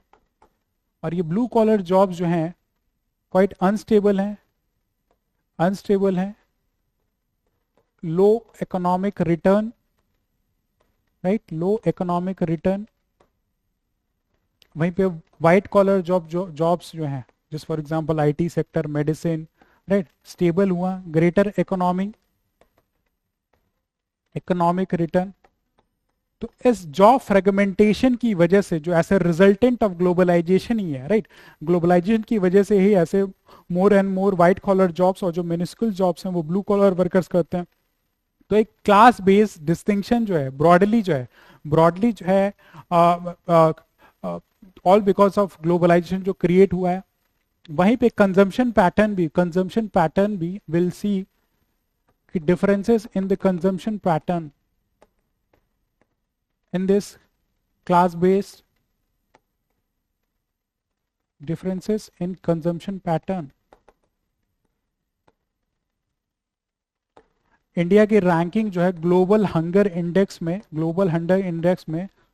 105 है, राइट। इररिस्पेक्टिव कि इंडिया एक फूड सरप्लस स्टेट है, राइट, फूड सरप्लस स्टेट है, हमारे यहाँ ग्रैनरी का प्रोडक्शन होता है, लेकिन हमारे ग्लोबल हंगर इंडेक्स में जो रैंकिंग है 105 है, जो कि एक बिग गैप को डिस्प्ले करती है कंजम्पशन पैटर्न के पर्सपेक्टिव से। Although there are government schemes and programmes like National Food Security Act, जो कि 67% ऑफ द पॉपुलेशन को जो है सब्सिडाइज रेट में फूड ग्रेन की अवेलेबिलिटी कराती हैं, उसके बियॉन्ड भी वी कैन सी कि कैसे ग्लोबल हंगर इंडेक्स में इंडिया जो 105 रैंक करता है। अनीमिया के केसेस मोर देन 50% हैं as quoted by National Family Health Survey 5।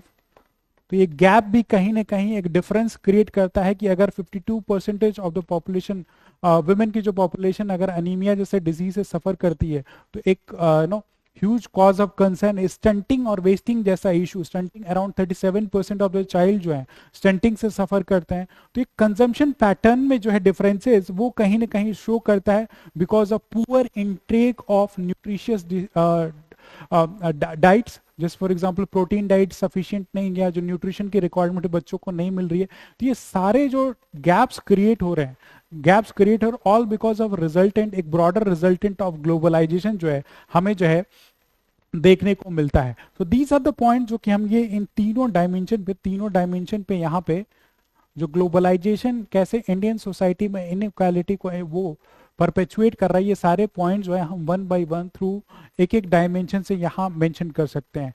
And in the end part हम कंक्लूड कर सकते हैं कि while globalisation has greatly supplemented or integrated the India's economy, however without inclusive policies, right, investment in rural development, proper digital infrastructure and broader social protection, the benefits of globalization cannot reach to the masses. Thus government along with the society needs to play a proactive role in ensuring a vibrant and equitable distribution of resources among the masses, right? तो in the end part, conclusion part में, क्योंकि ये एक issue based question था, तो conclusion में एक way forward के perspective से हम कुछ suggestion दे सकते हैं कि digital infrastructure हमें supplement करने की जरूरत है, जो भी social protection measures लिए जा रहे हैं, जो भी government schemes हैं, उनका proper implementation और रूरल एरियाज को मेन स्ट्रीम डेवलपमेंट में लेके आया जाए, डिसेंट्रलाइज ग्रोथ एंड डेवलपमेंट हो, रूरल एरियाज में भी जॉब्स का जनरेशन हो, न कि सिर्फ अर्बन एरियाज में ही कंसंट्रेशन हो, राइट? और जो स्कीम्स एंड पॉलिसीज हो उनका इफेक्टिव इम्प्लीमेंटेशन हो, ताकि जो पॉवर्टी जैसे एसोसिएटेड इश्यूज हैं वो सूटेबली जो है एड्रेस किए जा सके। एंड जो फूड, जो नेशनल फूड सिक्योरिटी एक्ट के या पीडीएस के थ्रू दिया जा रहा है, वो फोर्टिफाइड फूड हो, यानी कि जो हिडन हंगर है या फिर जो कंजम्पशन पैटर्न में जो डिफरेंसेस देखने को मिलते हैं, वो सूटेबली थ्रू मिनरल इनटेक जो है प्रॉपरली हमारे इंडिविजुअल्स जो रूरल एरियाज में रह रहे हैं उनको मिल सकेगा, ताकि ये जो इशू है इनइक्वालिटी का, ये ब्रॉडर इंडियन सोसाइटी में एड्रेस किया जा सकता है। तो this is all for this question discussion, जो कि इंडियन सोसाइटी से रिलेटेड है।